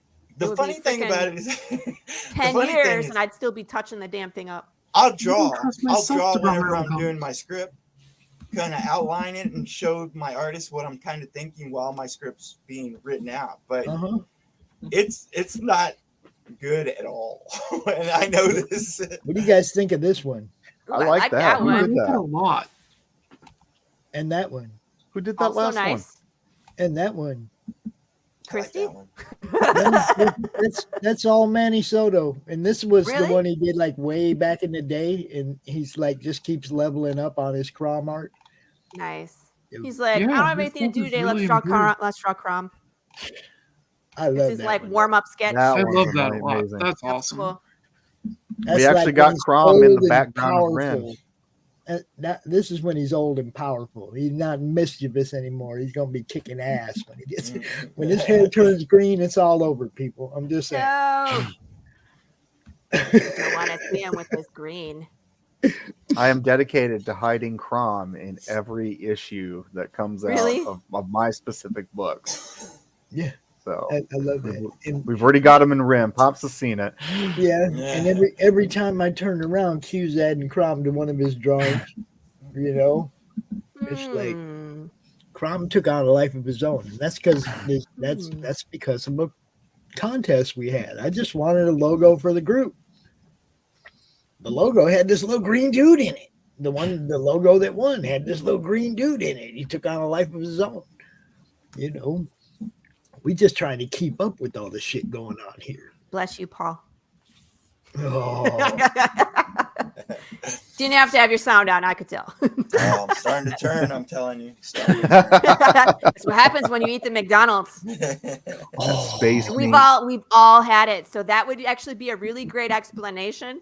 Because it's like, you got to think about it, because those conspiracy theories where it's like it's aliens, but it's like, has aliens been to every single country and every, visited every town, like every, you know what I mean? Where it's like, it's sugar. Yeah, I could see that. We all eat sugar.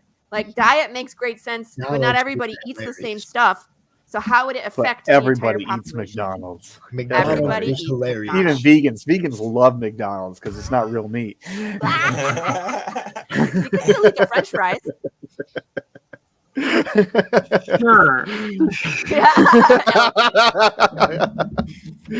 There's no scientific knowledge. I'm just spouting off at the mouth. I mean, I like it. I like where this is going. I ain't gonna argue with him. I choose not to. I encourage I him not to. argue with him at all. It's meat. I know they pushed the full 15% of pink, whatever that shit is. The pink filler There and was the that chicken, whole time, right? though, when the chicken nuggets couldn't be called chicken. Yeah. Right, that's bad when there's not enough chicken in it in order to call them chicken nuggets. I remember the Taco Bell kangaroo meat tacos too. I'm sorry, what? Yeah. Kangaroo meat tacos, or not Taco Bell. Jack in the Box had the kangaroo meat in their tacos. Taco Bell Like, used to by have accident? meat that. Well, I hope it was by accident. I was like, yeah, is this a sure. promotional thing? Accident. To just say Just for like human chicken of the consumption, sea and frickin' and dolphins. they didn't have the grade. It was an accident. Conspiracy theory. Man, so how big do y'all think New York's going to be this week? Is it Oh, this it's week? going to be huge. Man, so jealous of everyone who's going to be able to go. I know. Yeah, Oh, I was like, Talking can about the someone Big take Apple. some of my books with you, please? Right? That's part of why I want to do the road show. I want to be able to take everybody's books to cons and sell everybody's books, help them unload books. You know. Holla. Luke, what's happening, my friend? We hear you, sir. I'll be down at Welcome Rhode to the Island show. next month. I won't be. Unfortunately, I will not be in New York this weekend. Yeah, bummer. I know a lot of people that are gonna be there too, and it's just like, woo, it's gonna be wild. It's gonna be wild. And I was applying and trying to call and talk to people and like, please take me. No, not so much. How long in advance do you think they are booked? Oh, I Oh booked. man, easily. I mean, I applied 9 months. about 9 months? a year ago. Yeah, I think bare it was minimum. about a year. Right whenever I started my comic career, I applied for New York. So you have to go through like a application. Like, do they pick and choose who can be there? Yes. Oh yeah. Yeah. Wow. Oh yeah. New York's one of the few that does that. They can turn people away because they have so It's many. really hard to get an artist alley table at New York Comic Con, and it's like a 5-year wait at San Diego. Like the first day Yeah. that they were taking application is the first day that I applied. Oh, see, Unless you're part of the I've madness. not I applied mean, we'll to get in con, so just I don't like know. that. I'm still But I pretty didn't new get at in. that game. This is why we get the Madness Comic Network That's booth. that's actually what I had to do The when I was table working at New York Comic Con for a while. Is I had to go in with a group, and we got a booth. We got a corner This is booth. what I'm saying. We get a booth, we broadcast the show, we sell you guys stuff, we make a fucking event out of it once a month instead of an comic online. Groupon. You know how much a booth is costing in New York? Man, I think the Sorry, that booths was are really like funny. 4,000.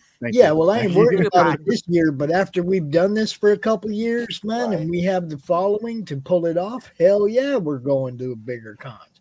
Right now, I don't want to go to little ones. I want to go to ones that are decent size, medium size, like Grand Rapids, something that size. You know, Savannah was good. Maybe something just a little bit bigger than Savannah for the road show, but you know what I mean. I want to go in a big building where there's a lot of shit to look at.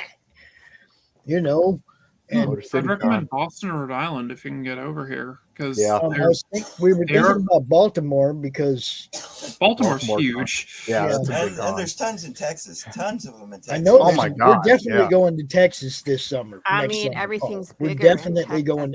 I got too many True. people down there, man. I got too many people down there.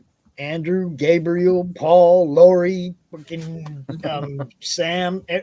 Just way too many people I know. Edwin, the guy Manny Soto, the guy that art I just showed you, that Crom art, he lives down there. I got way too many friends down there not to go there next summer. Do you think I can get into Cowtown with a potato peeler, Paul, or will they confiscate it? Oh, I think you can get in. With a what? Just Oh, wondering. you could totally get Potato peeler? Well, Just they won't stay on consider your it a side of weapon. Cowtown. No, you probably Stay on your find side. people bring swords I'll be and on the crap other into side. cons. Yeah. But I mean, it's a Hold up. real potato peeler. Put a potato and your potato peeler in your lunchbox. They'll never say shit. They'll never know. Just stay on your side. They'll never say shit. Even Well, if they I'm do coming for look, they'll be Paul. like, oh shit, you need to eat like raw potatoes, I guess. You know, Oh, yeah. what are they gonna do? We're You totally know? taking a selfie. You, me, and the potato peeler. I was at a convention. Now, granted, this is years ago, and it was a science fiction convention called Aresia. It's in the Boston area. There was literally a guy who came in with a crossbow and a sword. Like They the just real made him ones? peace bind them. Yeah. They made them what? Peace bind them. What is that? Basically, you put like a zip tie through the firing mechanism on the crossbow, and then you link the sword to the scabbard. So you Okay, I can't was gonna draw say, it. how do you do that with a fucking sword? You just wrap it around the hilt. We where it has talking the about crossguard, weapons at cons. and then you hook it around the scabbard itself. You won't be able to draw it. Gotcha. Yeah, but I mean, some of these cons, they're just crazy that way. I mean, they really are. Don't they? I've only been, Don't they check weapons? People should be bringing cosplay You weapons and not real you weapons. go into Gen Con, there's always a person selling swords. Yeah, you go to Fan And Expo. like they're you can get a selling Paul real Chin weapons. sword there, and Luke, you then got they any have links? he makes swords that are battle ready. Yeah. Shut up. I Well, want the one. sword that I have was made by him. My katana was made by him. I got my size at a con. Did you really? They're not the kind I would design, but I got them at a con and they work just fine. I bought my underage kids some swords. That they wanted it, and they're like, "Dad, you have to buy it for you." I thought you were I'm going to under stop with 18. underage kids. I bought my underage kids at a con. Oh yeah, I bought them too. I mean, the more the merrier. Get them all. They sell everything at cons these days. Everything. I was going to try to sell my kids at a con. I don't know. You're like, Got I my can first fund one more in books. Japan. Yeah, exactly. Got them out of a vending machine. Yeah, they sell everything in Japan. That's so funny. You're like, I sold my kids. I can afford to have 3 more pages done in my book. It's hard to get in cons, though. I mean, if you apply for cons, you realize that it's like different waiting periods. Like one con will be like 2 months away that you got to apply, but one con will be like a year in advance. Like New York was several months in advance, and you never know what the waiting period is for some of them. I know, like the big Texas con is coming up in about 2 months, and they started selling in August, and they sold out basically in less than a month, half a month. Dallas So it's Fan like- Expo, that one? No, a big Texas con, I think it's in San Antonio or Houston. Okay, that's different. Yeah, the Dallas Fan Expo one, I think is the holiday one that's coming up, and Yeah. they're pretty much sold out too. Yeah, I was going to But- say, Yeah, I'm getting to the game late. Like, we printed our first comic this year in July. So I didn't really have anything to go to cons with. So at this point, I'm like, I could go to the, oh, it's sold out. I could do it. Oh, it's sold out. You know, it's funny though, because I mean, the first book that I put out was PTSD, and that was what, about 9 months ago. I'll be right back. And the first con I went to, I got lucky to get in the second month or the first month it was out because I thought Bushibu was going to come out first, and it was actually my best con ever. Really? Well, second best. New Orleans Fan Expo was my best. That's cool. So even though you have one book, it might hit. I'm not worried about it. I'm going to go and I'm going to have a good time no matter what. I love interacting with people. I love talking about my project. If I sell 3 books, if I sell all of my books, I'm going to have a good time. I'm taking candy for the kids. I'm going to chase around Paul with a freaking potato peeler. I take candy to throw at people, so watch yourself. Nice. I'm going to catch it. Oh, Sam man. Vera's See, going to be now there. you're so I'm going to go affect my selfie with him. PTSD. Down there with the camera, and you'll all be on the big screen. See, that's what I want. Guys. I want the big I met screen Sam behind at my table so that when people walk by, they see themselves. Like, you know what I mean? They're live on the network. I'm looking to get a fat hat, like one of those cardboard stand-ups made with Jude with his face cut out so people could put their face in there with Big James behind. Yeah, there you go. I won't have that done for Cowtown, but it's gonna get there. So that'll be fun. People could take a picture at my, take a selfie with me. Eventually, Laurie's going to have a booth where you have to walk through the saloon doors to get in. Come on into the You can easily saloon. make Oh, something watch like that that, trap. actually. Sorry, you're on dead now. Don't Yeah, eat the McDonald's. You know, the worst thing about cons, and the worst thing is taking in all your stuff and like taking it out. So watch yourself whenever you're starting to like pack all your stuff up. Kind of keep it in mind how much stuff you're going to take in, because in all honesty, that's the worst part. I mean, everything else, that's the worst part. Having to carry all this stuff in, because you don't realize how much trouble it is carrying anything out. Well, yeah, if you can get see? there, but You you see? still have like your backdrops Your and banner, your banners. Yeah, all that stuff that you're talking about. product. Yeah. I mean product. The best part is not carrying any product out. Just your, and it's kind of hard your to table setup. It's kind of hard to guess how much product you're going to take in there with you. Mm-hmm. Like me, I take at least 3 boxes because I got 3 titles, and each one of my boxes carry 150. And they have variant covers. But I mean, I don't worry about it that much because I got kids to help me.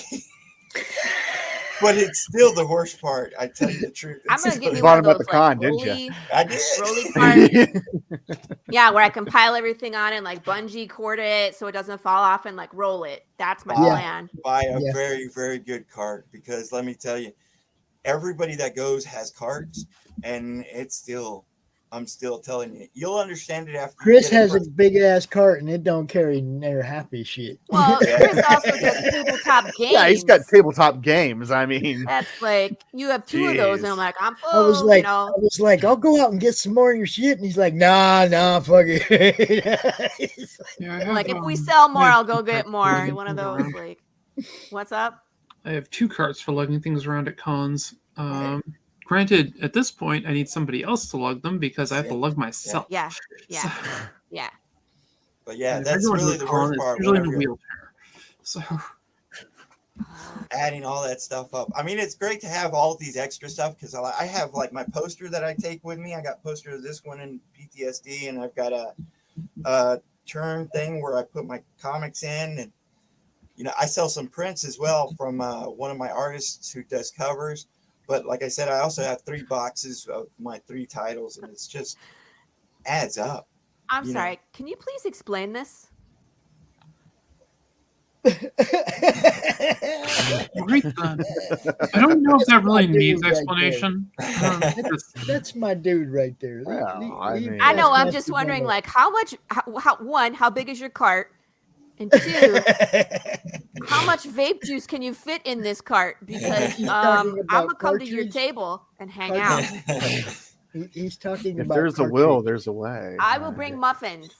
That might get me to go. You're gonna have to bring muffins when you come to Texas anyway, Laurie. Hey man, I'll bake for you guys if you come on down. I'll make you something delicious to eat. We Oh my are God, definitely. Pastmaster. There you go. Someone's gonna have to roll you out of the con after that. That's what we call a sleep app mission. I was just gonna say that. Oh, you beat me to it. Nice. I like where your head's at. That's a fun day. I have a twisted sense of humor. If no one knows. Really. That's why we all get along so well. Pastmaster Dan must be getting ready to plan a trip up to Busted Michigan here real soon. I was gonna go visit you in Michigan. Go. He tried to last month, but must have got lost. Oh, that's what happens. You don't smoke before, you smoke after. I saw a song coming on and I stopped it. Are we going to turn this into a musical show? But I got I feel like there's like a meme for that. Tanner? Then I got high. Yeah, I'll get on it. Hashtag soon. Looking forward to meeting you, my friend. You bet. You Cool. Man, I haven't been to Michigan in 3 years. Nope. I'm gonna give Pastmaster Dan a little gift. Tanner, you know what I'm talking about. Uh-oh. Dude, I want gifts. When I come to Michigan. What'd I give you down in Savannah, Tanner? What did you give me? No, I'm kidding. Can you say it out loud? Can you say it on this show? Yeah. Well, I got the comic and then I got the pin. So. What comic though? What comic? It was Ed Gein's. Demon. Pastmaster Dan, I got one for you, bro. Got one for you. Still toking that one? Oh no, I only have one of those, and it's signed by Ben and Jeff and Bill Diamond, the director of the TV show. Yeah. They're doing, and they got animation now, and but those guys got it going on over there too. It's Still Token with the Dead. Y'all gotta check them guys out because animation is the bane of my life right now, so I'm not going there. It's the funniest shit. I'm just saying. Graphic novel. Storyboarding is a pain in the ass. Oh yeah. What's this? Nice. Over Batman Day? Like that was a few weekends ago, right? A couple weekends ago, Batman Day. Yep. I heard Don't do that. They have an ID to buy fucking Ready Whip and Whippets? No, we're not doing that. No, we don't recommend that at all, sir. Why not? I heard that you have to. Why? I have friends that died doing that shit, so we're not going to do that. Smoke some weed. Be safe. Dude, yeah, but I mean, I heard that in New York City now you have to have an ID to buy Ready Whip. That wouldn't even surprise me. On to buy what? Ready Whip. You know, the shit in the can, the funny whipped cream can. Story. My Funny 15-year-old, he we had some in whipped cream in the fridge, and he's like, "Dad, can I finish it off?" I said, "Yeah, go right ahead." So he's sitting there, and I mean, he just will not let it go. Like, has just wants good to the last drop type deal. Seriously, and then he's like. I feel a little woozy, Dad. I was like, "Oh, I bet you are, bud." Bet you're not going to do that again. He's like, Dan was on the other side of the lake. He was just on the other side of the lake, and he finally gave up, and he said, "Fuck it, Pops, I'm going home." I was like, "Man, you're right there on the other side of the lake." Yeah, but that can be deceiving. Those lakes can be like 15 miles long. It's just there's a place where Corey Road and Corey Road meet. I love Michigan. That fucked him up. He went down the wrong one, and it was like, God damn it. You know, Michigan and all their roads. Michigan. Like, what's the other one that's out by it's like Plymouth, and there's like a bunch of little lakes. Like out by Plymouth? It's Rock, Plymouth, Michigan. No, it's God, I can't remember. Did you say Flint? Not Flint. Ooh, don't go to Flint. Okay, I used to work for a jewelry store back in the day called Rogers and Hollins. So if you're from the Midwest, you're probably with them. Yeah. Okay, and I got transferred to a branch in Flint. The first day I was there, some girl and her there's two girls fighting a police officer in the common area, and he fucking maced a girl in the middle of this mall and punched the other one in the face and handcuffed them both and dragged them out. And I was like, Damn, great. where the fuck am I? First day on the job, I was like, I gotta go. That's when you pull the potato peeler out. Yeah. Shit, there was cockroaches in that store. I was like, where am I? I need to get out of here. Potato peeler, and then he'd mace me too. Purple ice cream cake. That sounds delicious. Tom, have you been smoking? Well, of course we have. You. We all know you smoke. I was asking Tom if he has the munchies. Purple ice cream cake. What kind is what flavor is purple? Grape. Grape ice cream cake? That sounds disgusting. No. Is that like It's purple a drink? Vikings cake. It's I was just just a making a drink. guess. My cat food tastes like cat food. What? My cat's breath smells like cat food. Sorry, I butchered that. Sorry. Moving along. Purple. You can do ube, right? That purple potato. Yeah. That's fancy. All this talk about potatoes gets me thinking about potato guns. I just pictured shooting one of those purple potatoes out of. Oh, I know what he's talking about now. You know what he's Okay, never mind. Well, yeah, I know. That's what that is? It's Really? a flavor. I didn't realize. Delicious. I had some wedding cake last week. It was really, really good. Really, really good. Nobody even got married. All legal in Michigan. Yeah, baby. Not so much here in Texas. Nope. I know. I lived there before I came here. Yeah, same with Georgia. The place didn't like me at all. We're gonna be the last state of the 50 states. Indiana. Me and Paul, we're gonna come visit y'all. You guys are in a race with Indiana to see who's gonna be last. Well, yeah, I could see Ain't that. that right, happen. Past Master Dan? Ain't that right? Indiana would be dead last. I'm telling No, you. I think Texas will give us a long time. I mean, we still have dry counties, you know? Yeah, Can't we even do buy too. alcohol here. Indiana too. Yeah, it's insane. Like right now, the county that I live in, you can't buy alcohol until 12:30 on Sunday. On a Sunday. Yeah, we're a that Sunday, way. yeah. But like Look, the city that I was in, we just passed a liquor law where you could actually get liquor in the city because you'd have to drive to another city to get liquor. Like you could get beer and wine and like seltzer drinks, but you could not get like any kind of liquor in our city. You had to leave it. See, I make that drive because they just underestimate the limits of my alcoholism.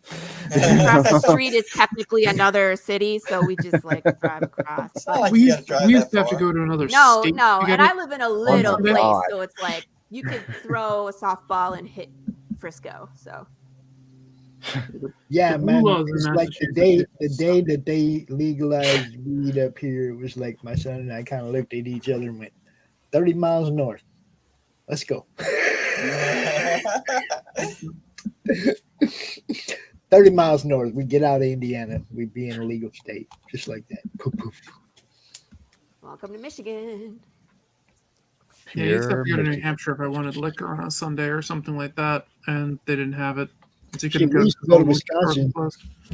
Or as we refer to them around here, a packet. Beer used Now- to be 18 in Wisconsin when I was a kid, and it was 21, I think, in Minnesota. And everybody would drive over the river, over the bridge into Hudson, Wisconsin, buy their beer and shit, and they go back to Minneapolis. When I lived on Post, I remember we had this old guy that worked at the Class 6, which is like our liquor stores, and I go in there and I buy up just a shit ton of alcohol. And he's like, "Oh, someone's gonna have a nice weekend." I was like, "The weekend?" This is tonight. And he's looking all judgy at me. I'm like, "It's a military post. Hello." No. This should surprise no one. No one. No one. That's funny. The only good thing about going up to New Hampshire to get alcohol and stuff was tax free. So Ooh, bonus. That's This right. is also true. That's right. oh, but they try. So And the reason there are laws is because there are criminals. Quit acting like the criminals aren't breaking any laws. You know, I would like to also bring up some of the crazy laws. You know what I mean? Like someone actually had to do some of this shit in order for these laws to be created, you know, stuff like that. It's like Oh, weird, there's some weird laws stupid make me shit. laugh. Where it's There's like you some can't park a stupid old dead horse stuff. on the side of the road or some shit. I don't know. Which state is it to where you can't walk your pet alligator on the sidewalk? It's If like that's New not York. Florida, I don't know who else. You know what I Yeah, mean? Does no, Florida have laws? it's some crazy state that you're like, really? They have alligator? Where? Why? Yeah. Why would they even have Probably Florida. alligators? You know? Past Master Dan, they are going. I'm still dealing with physical therapy, which sucks. But other than that, they're going. Thank you very much for asking. I have some big news that I can't share that I'd really love to. Laurie knows. But, you know. I know all the things and I keep secrets. Oh. So Okay, Oh, I'll give a hint of what it is. Long ago and far, far away. And I'll say nothing else. And I have a trip to California in the near future. yes, that's just spoiled it. Allie, you said too much. Skywalker Ranch. They're going to I Skywalker don't know, Ranch. maybe. Yeah. Oh my god. Would that place in California happen to be Modesto? Might be named I hope after a guy. I hope she's going to hang out with somebody that wants to really do something good for that particular brand. It's not like anything with this would happen until probably 2028. But hey, we could see. Who cares? Still. You're young enough that you get to look forward to 2028. Yeah. No, I'm perfectly happy. I just understand how Hollywood works. And more likely, this will just end up in an infinite turnaround. So you That you sucks, have man. to It'll go fit, into it'll it like you have to go into it like, look, we're gonna promote it like it's happening, so you fuckers better make it happen. I've had to deal with marketing. They are evil. If anything would make me believe in Satan, it's marketing. Oh, it is. They just never get their shit together. Well, what cracked me up is, the Army sent me to school for, business and marketing, and I'm like, it's so simple. Like, why do people keep fucking it up? That's what I'm saying. I look around there's a damn good nucleus of people around what we're doing here, and we can build something really big. And that's my plan now. Okay. I never thought, what am I going to do next? I was just CromCon. I was happy with CromCon, my couple of shows. That was fine. Right. Something happened that made me want to make this bigger, and with the same MO to make you guys bigger. You know what it was? He drank a Modelo, and now he has the fighting spirit. I did not drink a Modelo. No.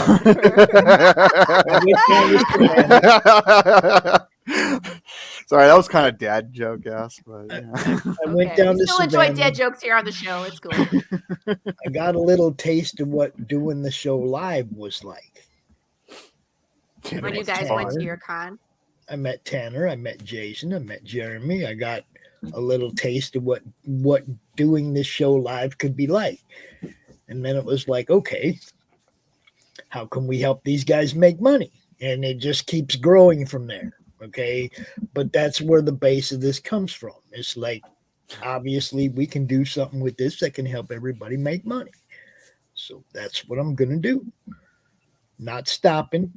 Not, if somebody falls by the wayside or doesn't want to be part of it, that's cool. That doesn't mean the rest of us aren't going to keep right on going forward. So, that's the way I'm looking at this. Y'all buckle up. It's going to be a fun ride. Let's go. And I get to actually say fun ride because we going on the road, baby. Rolling, rolling, rolling, rolling. Stop singing, you and Allie. I haven't sung yet. I have a certain level that I will not sing to. All right, so next week will be the musical show. Please tune in. So everybody will sing their favorite theme song or something. Just kidding. We're not going to sing on the show. I found something that I love to do, so it's not work. I could sit here all day doing it. See what I'm saying? I've done it for 3 years for nothing, from out of pocket, because I love to do it. You know. But there's no reason not to make it bigger and collect some of that Hollywood fucking ad revenue and shit and get in the game like what, everybody else is, it's like finally some doors opened up. We're going to bust right on through them. I'm going to push Tanner in front of me though. I have to say, there you go. The That was big my thing turn. that I'm looking forward to this, if it actually goes, I get health insurance through a company again, and I don't have to pay for Medicare. Hell yeah. Just letting you guys know, when those doors open, I'm pushing Tanner in front of me and we're going right through. Tanner, you're running point? Yeah. I'm used to it. It's okay. I know, seriously. I'll get my potato peeler. I'll be it. I'll be far away from her. Yeah. It's like, do you have a knife? I'm like, yeah, I'm just here to scare Paul. This is it, man. Wait, Laurie has a knife? Does the day I know. Is end it in Y? a day that ends with a Y? That's what I just said. Does the day end in Y? The day end in Y? Laurie has a knife. All right, guys. Well, I step out of my apartment and I usually have something on me. So. Yeah. This one sits at my desk, so it's just fun to like spin it and play. I should bring the karambit and put that at the desk because that's a lot of fun to spin around. There you go. So I need to get my Bale song out and play with that. see, Past Master Dan, we're the same. We're the same. I have a literal drawer full of knives, and then I have the machetes in the closet, and then stuff kind of hidden all over just because that's how home protection goes. If you're upstairs and all your knives are downstairs, that's a bad day. I just want a nice butterfly knife, not a like Bowie knife. Yeah, not one that's all like one that's solid, that I can actually use without worrying about it falling apart in my hand. Yes. I just want one. Just one. Just Just one. need one. I mean, every time I pick one up, it's See, like that. floppy. That's a nice knife. Now that's a knife. Every time I pick up a butterfly knife, it's like rickety and floppy. This is a knife. That's a knife. There's always something sharp with an easy grasp. This is our life, people. We can start wrapping up here. I'd like to thank everybody. Thank you to Sam Vera for coming on. Please, people, support some indie comics. Go to Sam Vera's Kickstarter. He needs like $300 to be funded. We could get him there, and then everybody gets their book. Like Pop says, we're all fans and we've all, gone on there and pledged. We want him to get funded so we can all get our books too. Path of the Pale Rider is currently on Kickstarter. We're looking for your help to keep growing. We don't want to plateau. We want to keep going so we get to that color stretch goal. Skip the black and white phase. We got lots of fun stuff there. We got metal covers. We got Funko Pops. We got a choose your own adventure book with an amazing cover. Inside art. We got a lot of really good things. Come check us out. The story is great. The art is beautiful. Support indie, right? Hell yeah. Help me get to 70% today. That is my goal for today. I only She need met 4%. 90. She met 90. Yeah, Tanner will haunt you in your dreams if you don't get help me get to over 90. 100%. But If we get to 100% today, people, I will personally send you all a gift. She'll sing you a song. I could do that.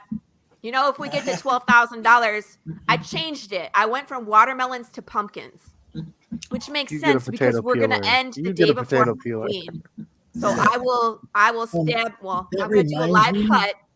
So I'll let you guys vote on which instrument of death I use. I have 3 machetes and a sledgehammer. You can pick whether I slice the pumpkins or smash the out of the pumpkins. It's up to you. That reminds me, we got a countdown during CromCon We do. this month.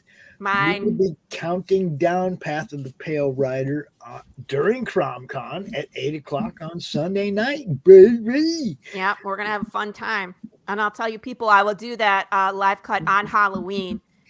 So we'll have something fun to watch, and then we can all go trick or treating. Halloween, I might be modding Dave Finch's stream as he draws. So it's the story of my life right there, Past Master Dan. It's the story of my life right now, bro. Every day, Grandpa, what's this? Oh, don't worry about that. Yeah, that little guy. Don't worry about that little guy. You don't need to know about that yet. I'll tell you something. They love my size, and my size are like right here. Okay. Yeah. Like right here. So they're always right here handy, right? Because if somebody comes through that door up there, I don't want to be looking around for whatever I need. Yes. You know what I mean? So I kind of got little holsters right here on both sides of my chair. I bought them both up and I'm on my way up. Shit, they're gonna be running. They're gonna see you go like, motherfucker. No one's gonna expect us. They're not staying, but that's the whole point. Get on up out of here. You came in the wrong house. We got 2 grandkids, though, or 2 grandsons that want to teach me how to do those, Grandpa. Not yet, boy. Not yet. Yet. A little older. Yeah. Well, I mean, I have the ultimate Jeet also within easy reach of me at all times as well. So yeah. Those are upstairs, you know. My place isn't big enough for an upstairs, so you got to get through the dogs, the army people, and the old man to get to the kids. It's like one of those people coming in your house is going to be like, "You fucked up. This is the wrong place to be." Sick 'em, you know. Yeah, I am. As I've stated to several of my conservative friends, I'm a heavily armed progressive. So I don't know if anybody on the panel but Tanner really knows America. what this means. But my son won the Iron Man competition in boot camp. Nice. In the Army. Congrats. So you know what kind of meat coming out of that boy, right? Okay, you know what I mean? It's like, dude, that's all genetics. Hell yeah. Pastmaster Dan, you are in good company because we all the same. Except for maybe Paul. Paul has said nothing. Only 3 blades? No blades. Like I said, it's Texas. You carry guns. Texas. Oh, never mind. This was an easy reach. That's not. I mean, I swear to God, people, it's like I don't know who is breaking into houses, but not on my watch and not with my people because it's like they're just gonna show up and like someone's gonna be like, by the power of Grayskull or something ridiculous. And these people are gonna be like, what? And just run. Oh, I got the Atlantean sword in the closet. So dude, I got 3 katanas up on top of the bookcase back there too. Master Dan, you are in good company. Literally on the opposite side of the screen is my K-bar. Overkill? That's nothing. I had to reach that's a just little one bit. thing. I had to reach a The little things that bit. are overkill, I won't show on stream. I guess we're not ending the stream now. We are showing off weapons. Yeah, the no 45s I'm not pulling out. So I'm not going to show you all my weapons neither. This is my can opener. Can opener? Mm-hmm. Cool. Americans, Mexicans, Puerto Ricans. It's a can opener. I live in America, so you can imagine mostly it's Americans. one of my best friends lives in what the fuck is it? Country south of Germany, next to France and Spain, Belgium. That's it. Great waffles. And she's like, "Are you one of those crazy gun nuts?" And I'm like, "Yes." From this great place called Texas. Texas. Yes. I'm like, "No, I almost went into law enforcement. That's one of the reasons." But this is Des and this is Troy. You put them together. Everybody has the right to be able to defend themselves, their family, and their property. Everybody has well, that. I also really got into shooting that's so much competitively fun. and things. So, Yeah. I mean, I have my 22, which is just for shooting. So, Damn. Dan, thing we got some hunting exploded, land didn't up here, it? bro. We got some hunting land up here, bro. That rabbit was all over. That's cute. I Rabbit shot was a deer everywhere. with a tank one time in I Kansas. shot a deer with a Shut up! I had Oh a my friend god. who said they opened up. He was in a tank battalion, and he basically said they opened up with a cannon on a warthog, and there wasn't anything left. Oh, my yeah, God. it's insane. I waited for it to get in. Well, because you can't really shoot them on purpose. I was like, shut it up. I don't know nothing about killing Bambi. I don't know nothing about killing that Bambi. thing with a But you know what I do canister know? The sun peeks over the horizon. Your excitement builds. The animals in the field start to stir. The forest comes alive with sounds. The sunlight glimmers off the lake, and the mountains start to shed their morning fog. So load up your favorite ammo, grab a few buddies, and head out to make some memories. And tell the rest of the world that you've gone hunting. Gone Hunting is a 1 to 4 player game of family fun where you build a unique hunting ground, scout different animals, buy weapons and gear, and roll dice to hunt. Complete objectives and try not to miss. So let's load up the truck and back Gone Hunting today. See you in the field.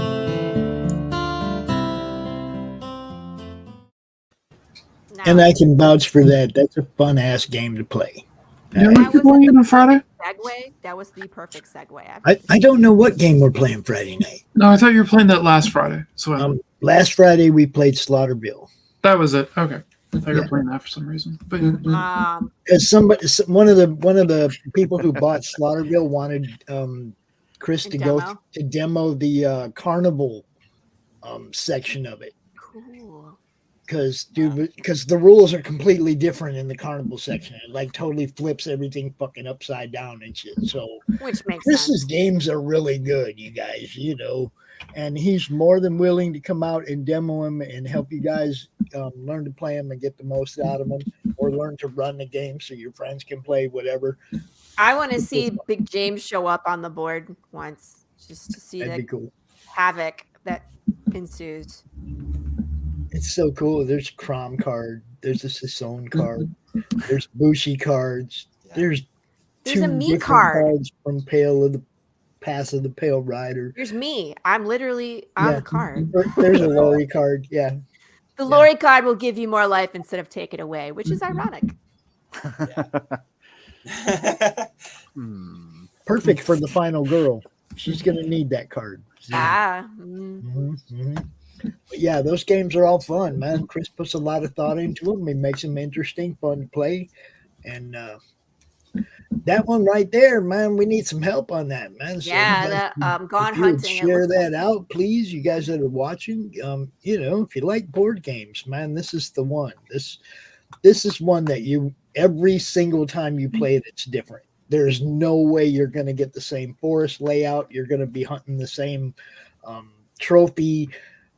It's all different. You're going to have different weapons every time, unless you like purposely try to get the same weapon because you like it, like the 30-06. Some weapons on the hunting, some weapons in the hunting game are just premier. than others, yeah. But what if you have that in your trophy is like squirrels or field animals, and it's like all you got is this big giant ass rifle, you know what I mean? Paul, have you seen that Smiles all movie the time. Smile? Oh man, I want to see it. You Everyone need to keeps see talking it. about it. Was it good? Man. Man, The way the cinematography, because the story is like it's a horror story, right? We're used to that kind of stuff around now. You get jump scares and stuff, but the cinematography behind it is like it's very claustrophobic. It's like so close, very loud. Like he does this thing where it's like the world turns upside down. There's because the whole thing is about smiling, right? And I'm not going to go into the plot because I don't want to spoil it for nobody. But you'll see smiles everywhere, right? This lady works at a hospital, so you see like the chart where it's like the pain chart. So of course at 0 there's the smiley face. Her mug has a smiley face. One of her earrings is a smile. Like they're just hidden everywhere. Already sounds creepy. It's Okay. creepy. It's unnerving. Like when he gets rid of the sound and you can hear her like drinking, gulping, where it's just like, it is so damn quiet. Oh, don't do it. Ah! I'll tell you what, you're going to see smiles a whole lot differently after you see this movie. Like I went to the grocery store and you know how in the shopping cart, there's like always like real estate agents, you know, advertising. They're always like, you know, I was looking at it, I was just like, oh my God. Like I can't look at this anymore. You know, it's I was crazy. I was just like when I was a kid and we used to go to the horror movies, we'd go as a group and we'd all see who could crack the most jokes without, you know, when you're supposed to jump and be like, oh dude, you know, you'd bust out laughing or whatever. You tried not to be scared. You tried to be macho, the tough guy of the group, right? I went to see Deep Blue Sea when I was a little drunk, and I'm amazed I didn't get thrown out of the theater. Well, see, that's what I'm saying. It's like just what Dan's saying. He got threatened with getting thrown out. We would get thrown out. Whoops. Because we just crack jokes the whole fucking time, trying not to be scared. You know? That's funny. The scene in that movie when Samuel L. Jackson gets killed, I don't care if it's a spoiler, the movie is like 20 years old. We were pointing at the screen and laughing. So my friends and I were all just pointing and laughing because we found it so funny. So he gives us, you know, the whole, we gotta go and do this. And then the shark comes out. Just... This is getting tossed around. I'm tired of these motherfucking sharks on this motherfucking plane. It's a different movie, but still funny. Oh, I was way off. I'm sorry. Is anyone watching the new Hellraiser on Friday? Like, what's that? Hell yeah. I am so stoked for this freaking movie. Which one? I'm so looking Hellraiser. Oh my God. I want to see too. I am a big fan of Hellraiser. The franchise has let me down for so long. Well, it has a book accurate portrayal of Pinhead. Pinhead's female in the original book. So excited! I'm a big Clive Barker fan. I have all of his books. The Books of Blood. It's in the. I think he's in the first book of Blood. Well, it's a.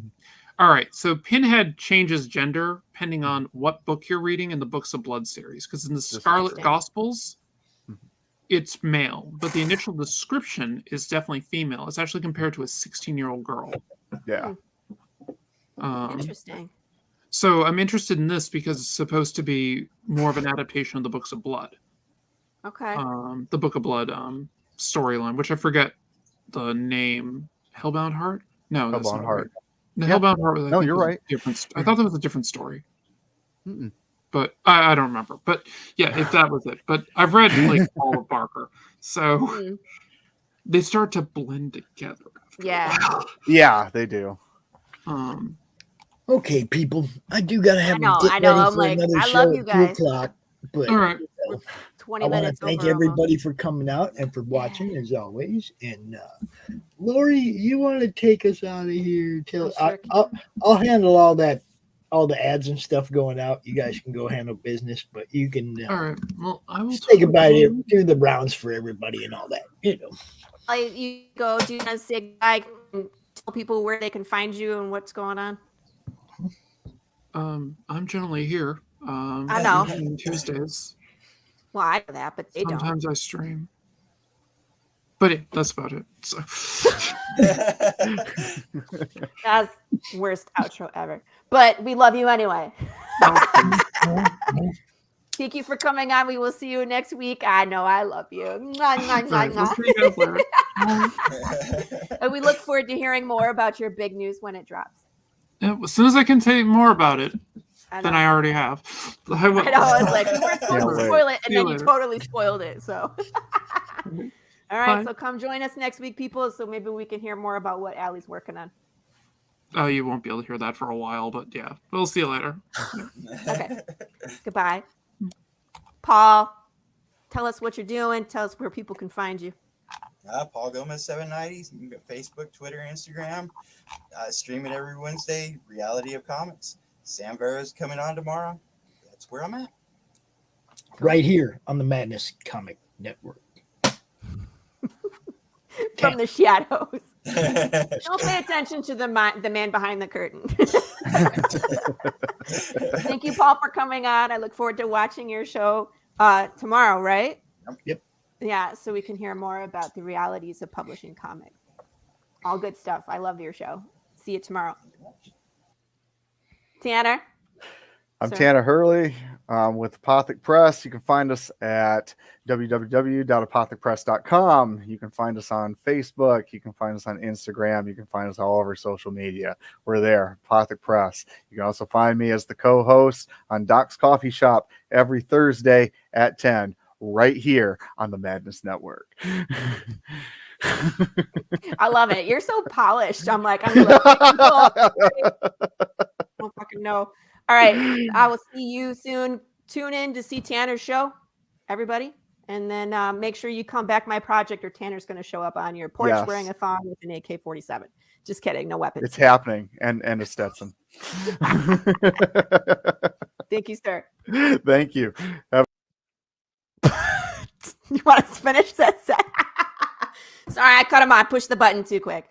I am your host, Laurie Calcaterra. I am here every Tuesday on the Tuesday Morning Brew. I want to encourage everybody to come on and tell us what you think. You got a project that's going down and you want to share with the world what you're working on, please shoot me a link. You can come on the show. We'll give you some time and give you some more eyes for your project. As always, come back my project on Kickstarter, Path of the Pale Rider, world where the dead no longer die. We have undead bears, conspiracy theories, gratuitous violence, sarcasm, American Sign Language, all of that fun stuff. We have riddles. We have short films. We got ways for you to fall into the rabbit hole. We're live right now, and I need your help to get to our daily goal is 70%. We just need 4% to get there. I love you all. Thanks for tuning in. We're going to wrap it up. Have a nice day. Bringing you sex, sass, and style. Buckle up and unlock your imagination for a fun adventure with these death-dealing dames. They sail the galaxy in search of spoils. The most dangerous acquisition, and the most fruitful, are the legendary Splinters of Yggdrasil. The Splinters are magical artifacts forged from the Tree of Life that wreak havoc on the universe. The missions are perilous, but the bounty is glorious. Enjoy our hyper-fictional wonderland. How is a pirate ship sailing through space? 'Cause magic. How do they heal so quickly after battle? 'Cause magic. How are they able to communicate through jewelry? 'Cause magic. It's all about the characters. Abo, rough, robotic, ready. Mo, carefree, callous, courageous. Mistress Graven, daring, diplomatic, dominating. Betsy, academic, accountable, aristocratic. Nefara, ancient, assured, adrenaline junkie. Bruto, proud, prominent, protective. Fisty, independent, incendiary, invigorating. Roxy, superficial, scarred, secretive. Once you get to know this diverse crew of mythical miscreants, you'll be anxious to find out what trouble they'll get into on the next episode. Go to abogrizzly.com and order both halves of the first episode today.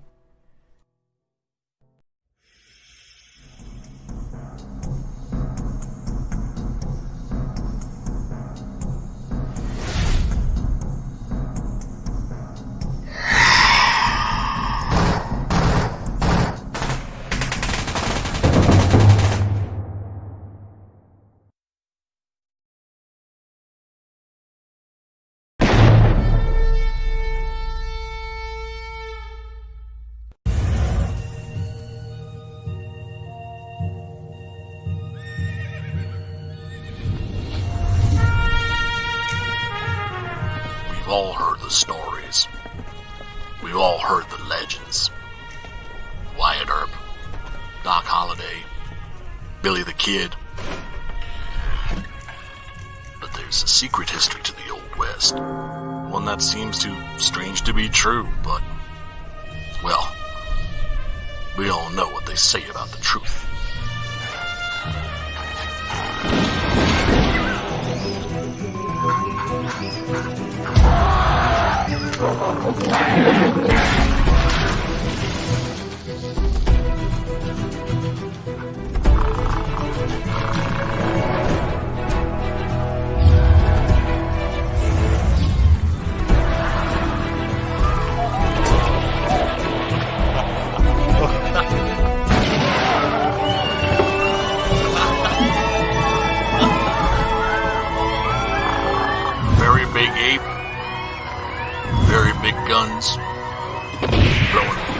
holes. Very bad people. I think the world is finally ready to hear the story of the strangest, the most startling Western hero of them all.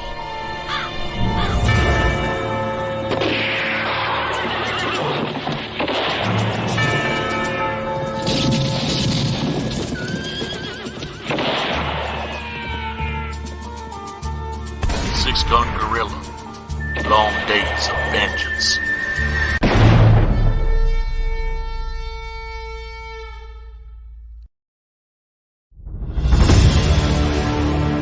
America's southern border has become a war zone. Human traffickers, drug smugglers, and terrorists flow across the Rio Grande with impunity, secure in the knowledge that no one will stop them. A distant federal government lectures Americans on their privilege while punishing overworked Border Patrol agents who were helpless to stem the tidal wave of invaders and determined migrants. Second-generation Cuban-American Marcos Zamora is a military vet, more patriotic than most Americans. No longer able to ignore the chaos at his doorstep, he acts. Joined by his best friend Gus, they hit the border every night, saving lives while stopping violent drug cartels and other opportunists. The government reacts with fury at Marcos' attempts to preserve American sovereignty, deploying the full might of their enforcement agencies. But Marcos understands that the only thing the rich and powerful fear is bad publicity, and he records every encounter. Whoever he is, this private American must be stopped. Illustrated by Richard Bonk and written by Eisner winner Mike Barron, Private American is his version of Captain America, and maybe a little Punisher, taking part in this ongoing, violent, and very real battle of good versus evil in the war for American sovereignty. Grab your copy at theprivateamerican.com. We have a secure border, and that is a priority for our administration.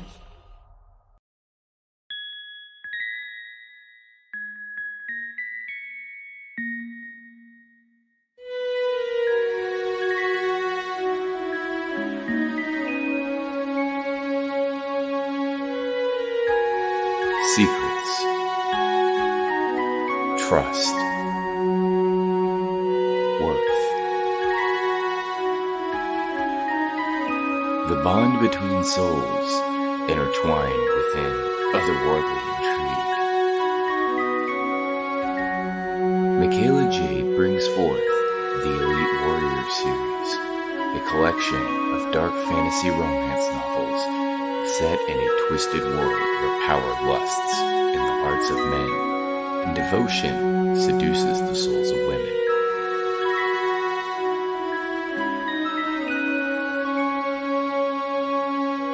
Warrior's Secret, Warrior's Trust, and Warrior's Worth. Available now at authormichaelajade.com.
How do you end this thing? How do you put the where's the brakes on this bus? I forgot. Jazz how to drive. hands. Jazz hands. Have a good night.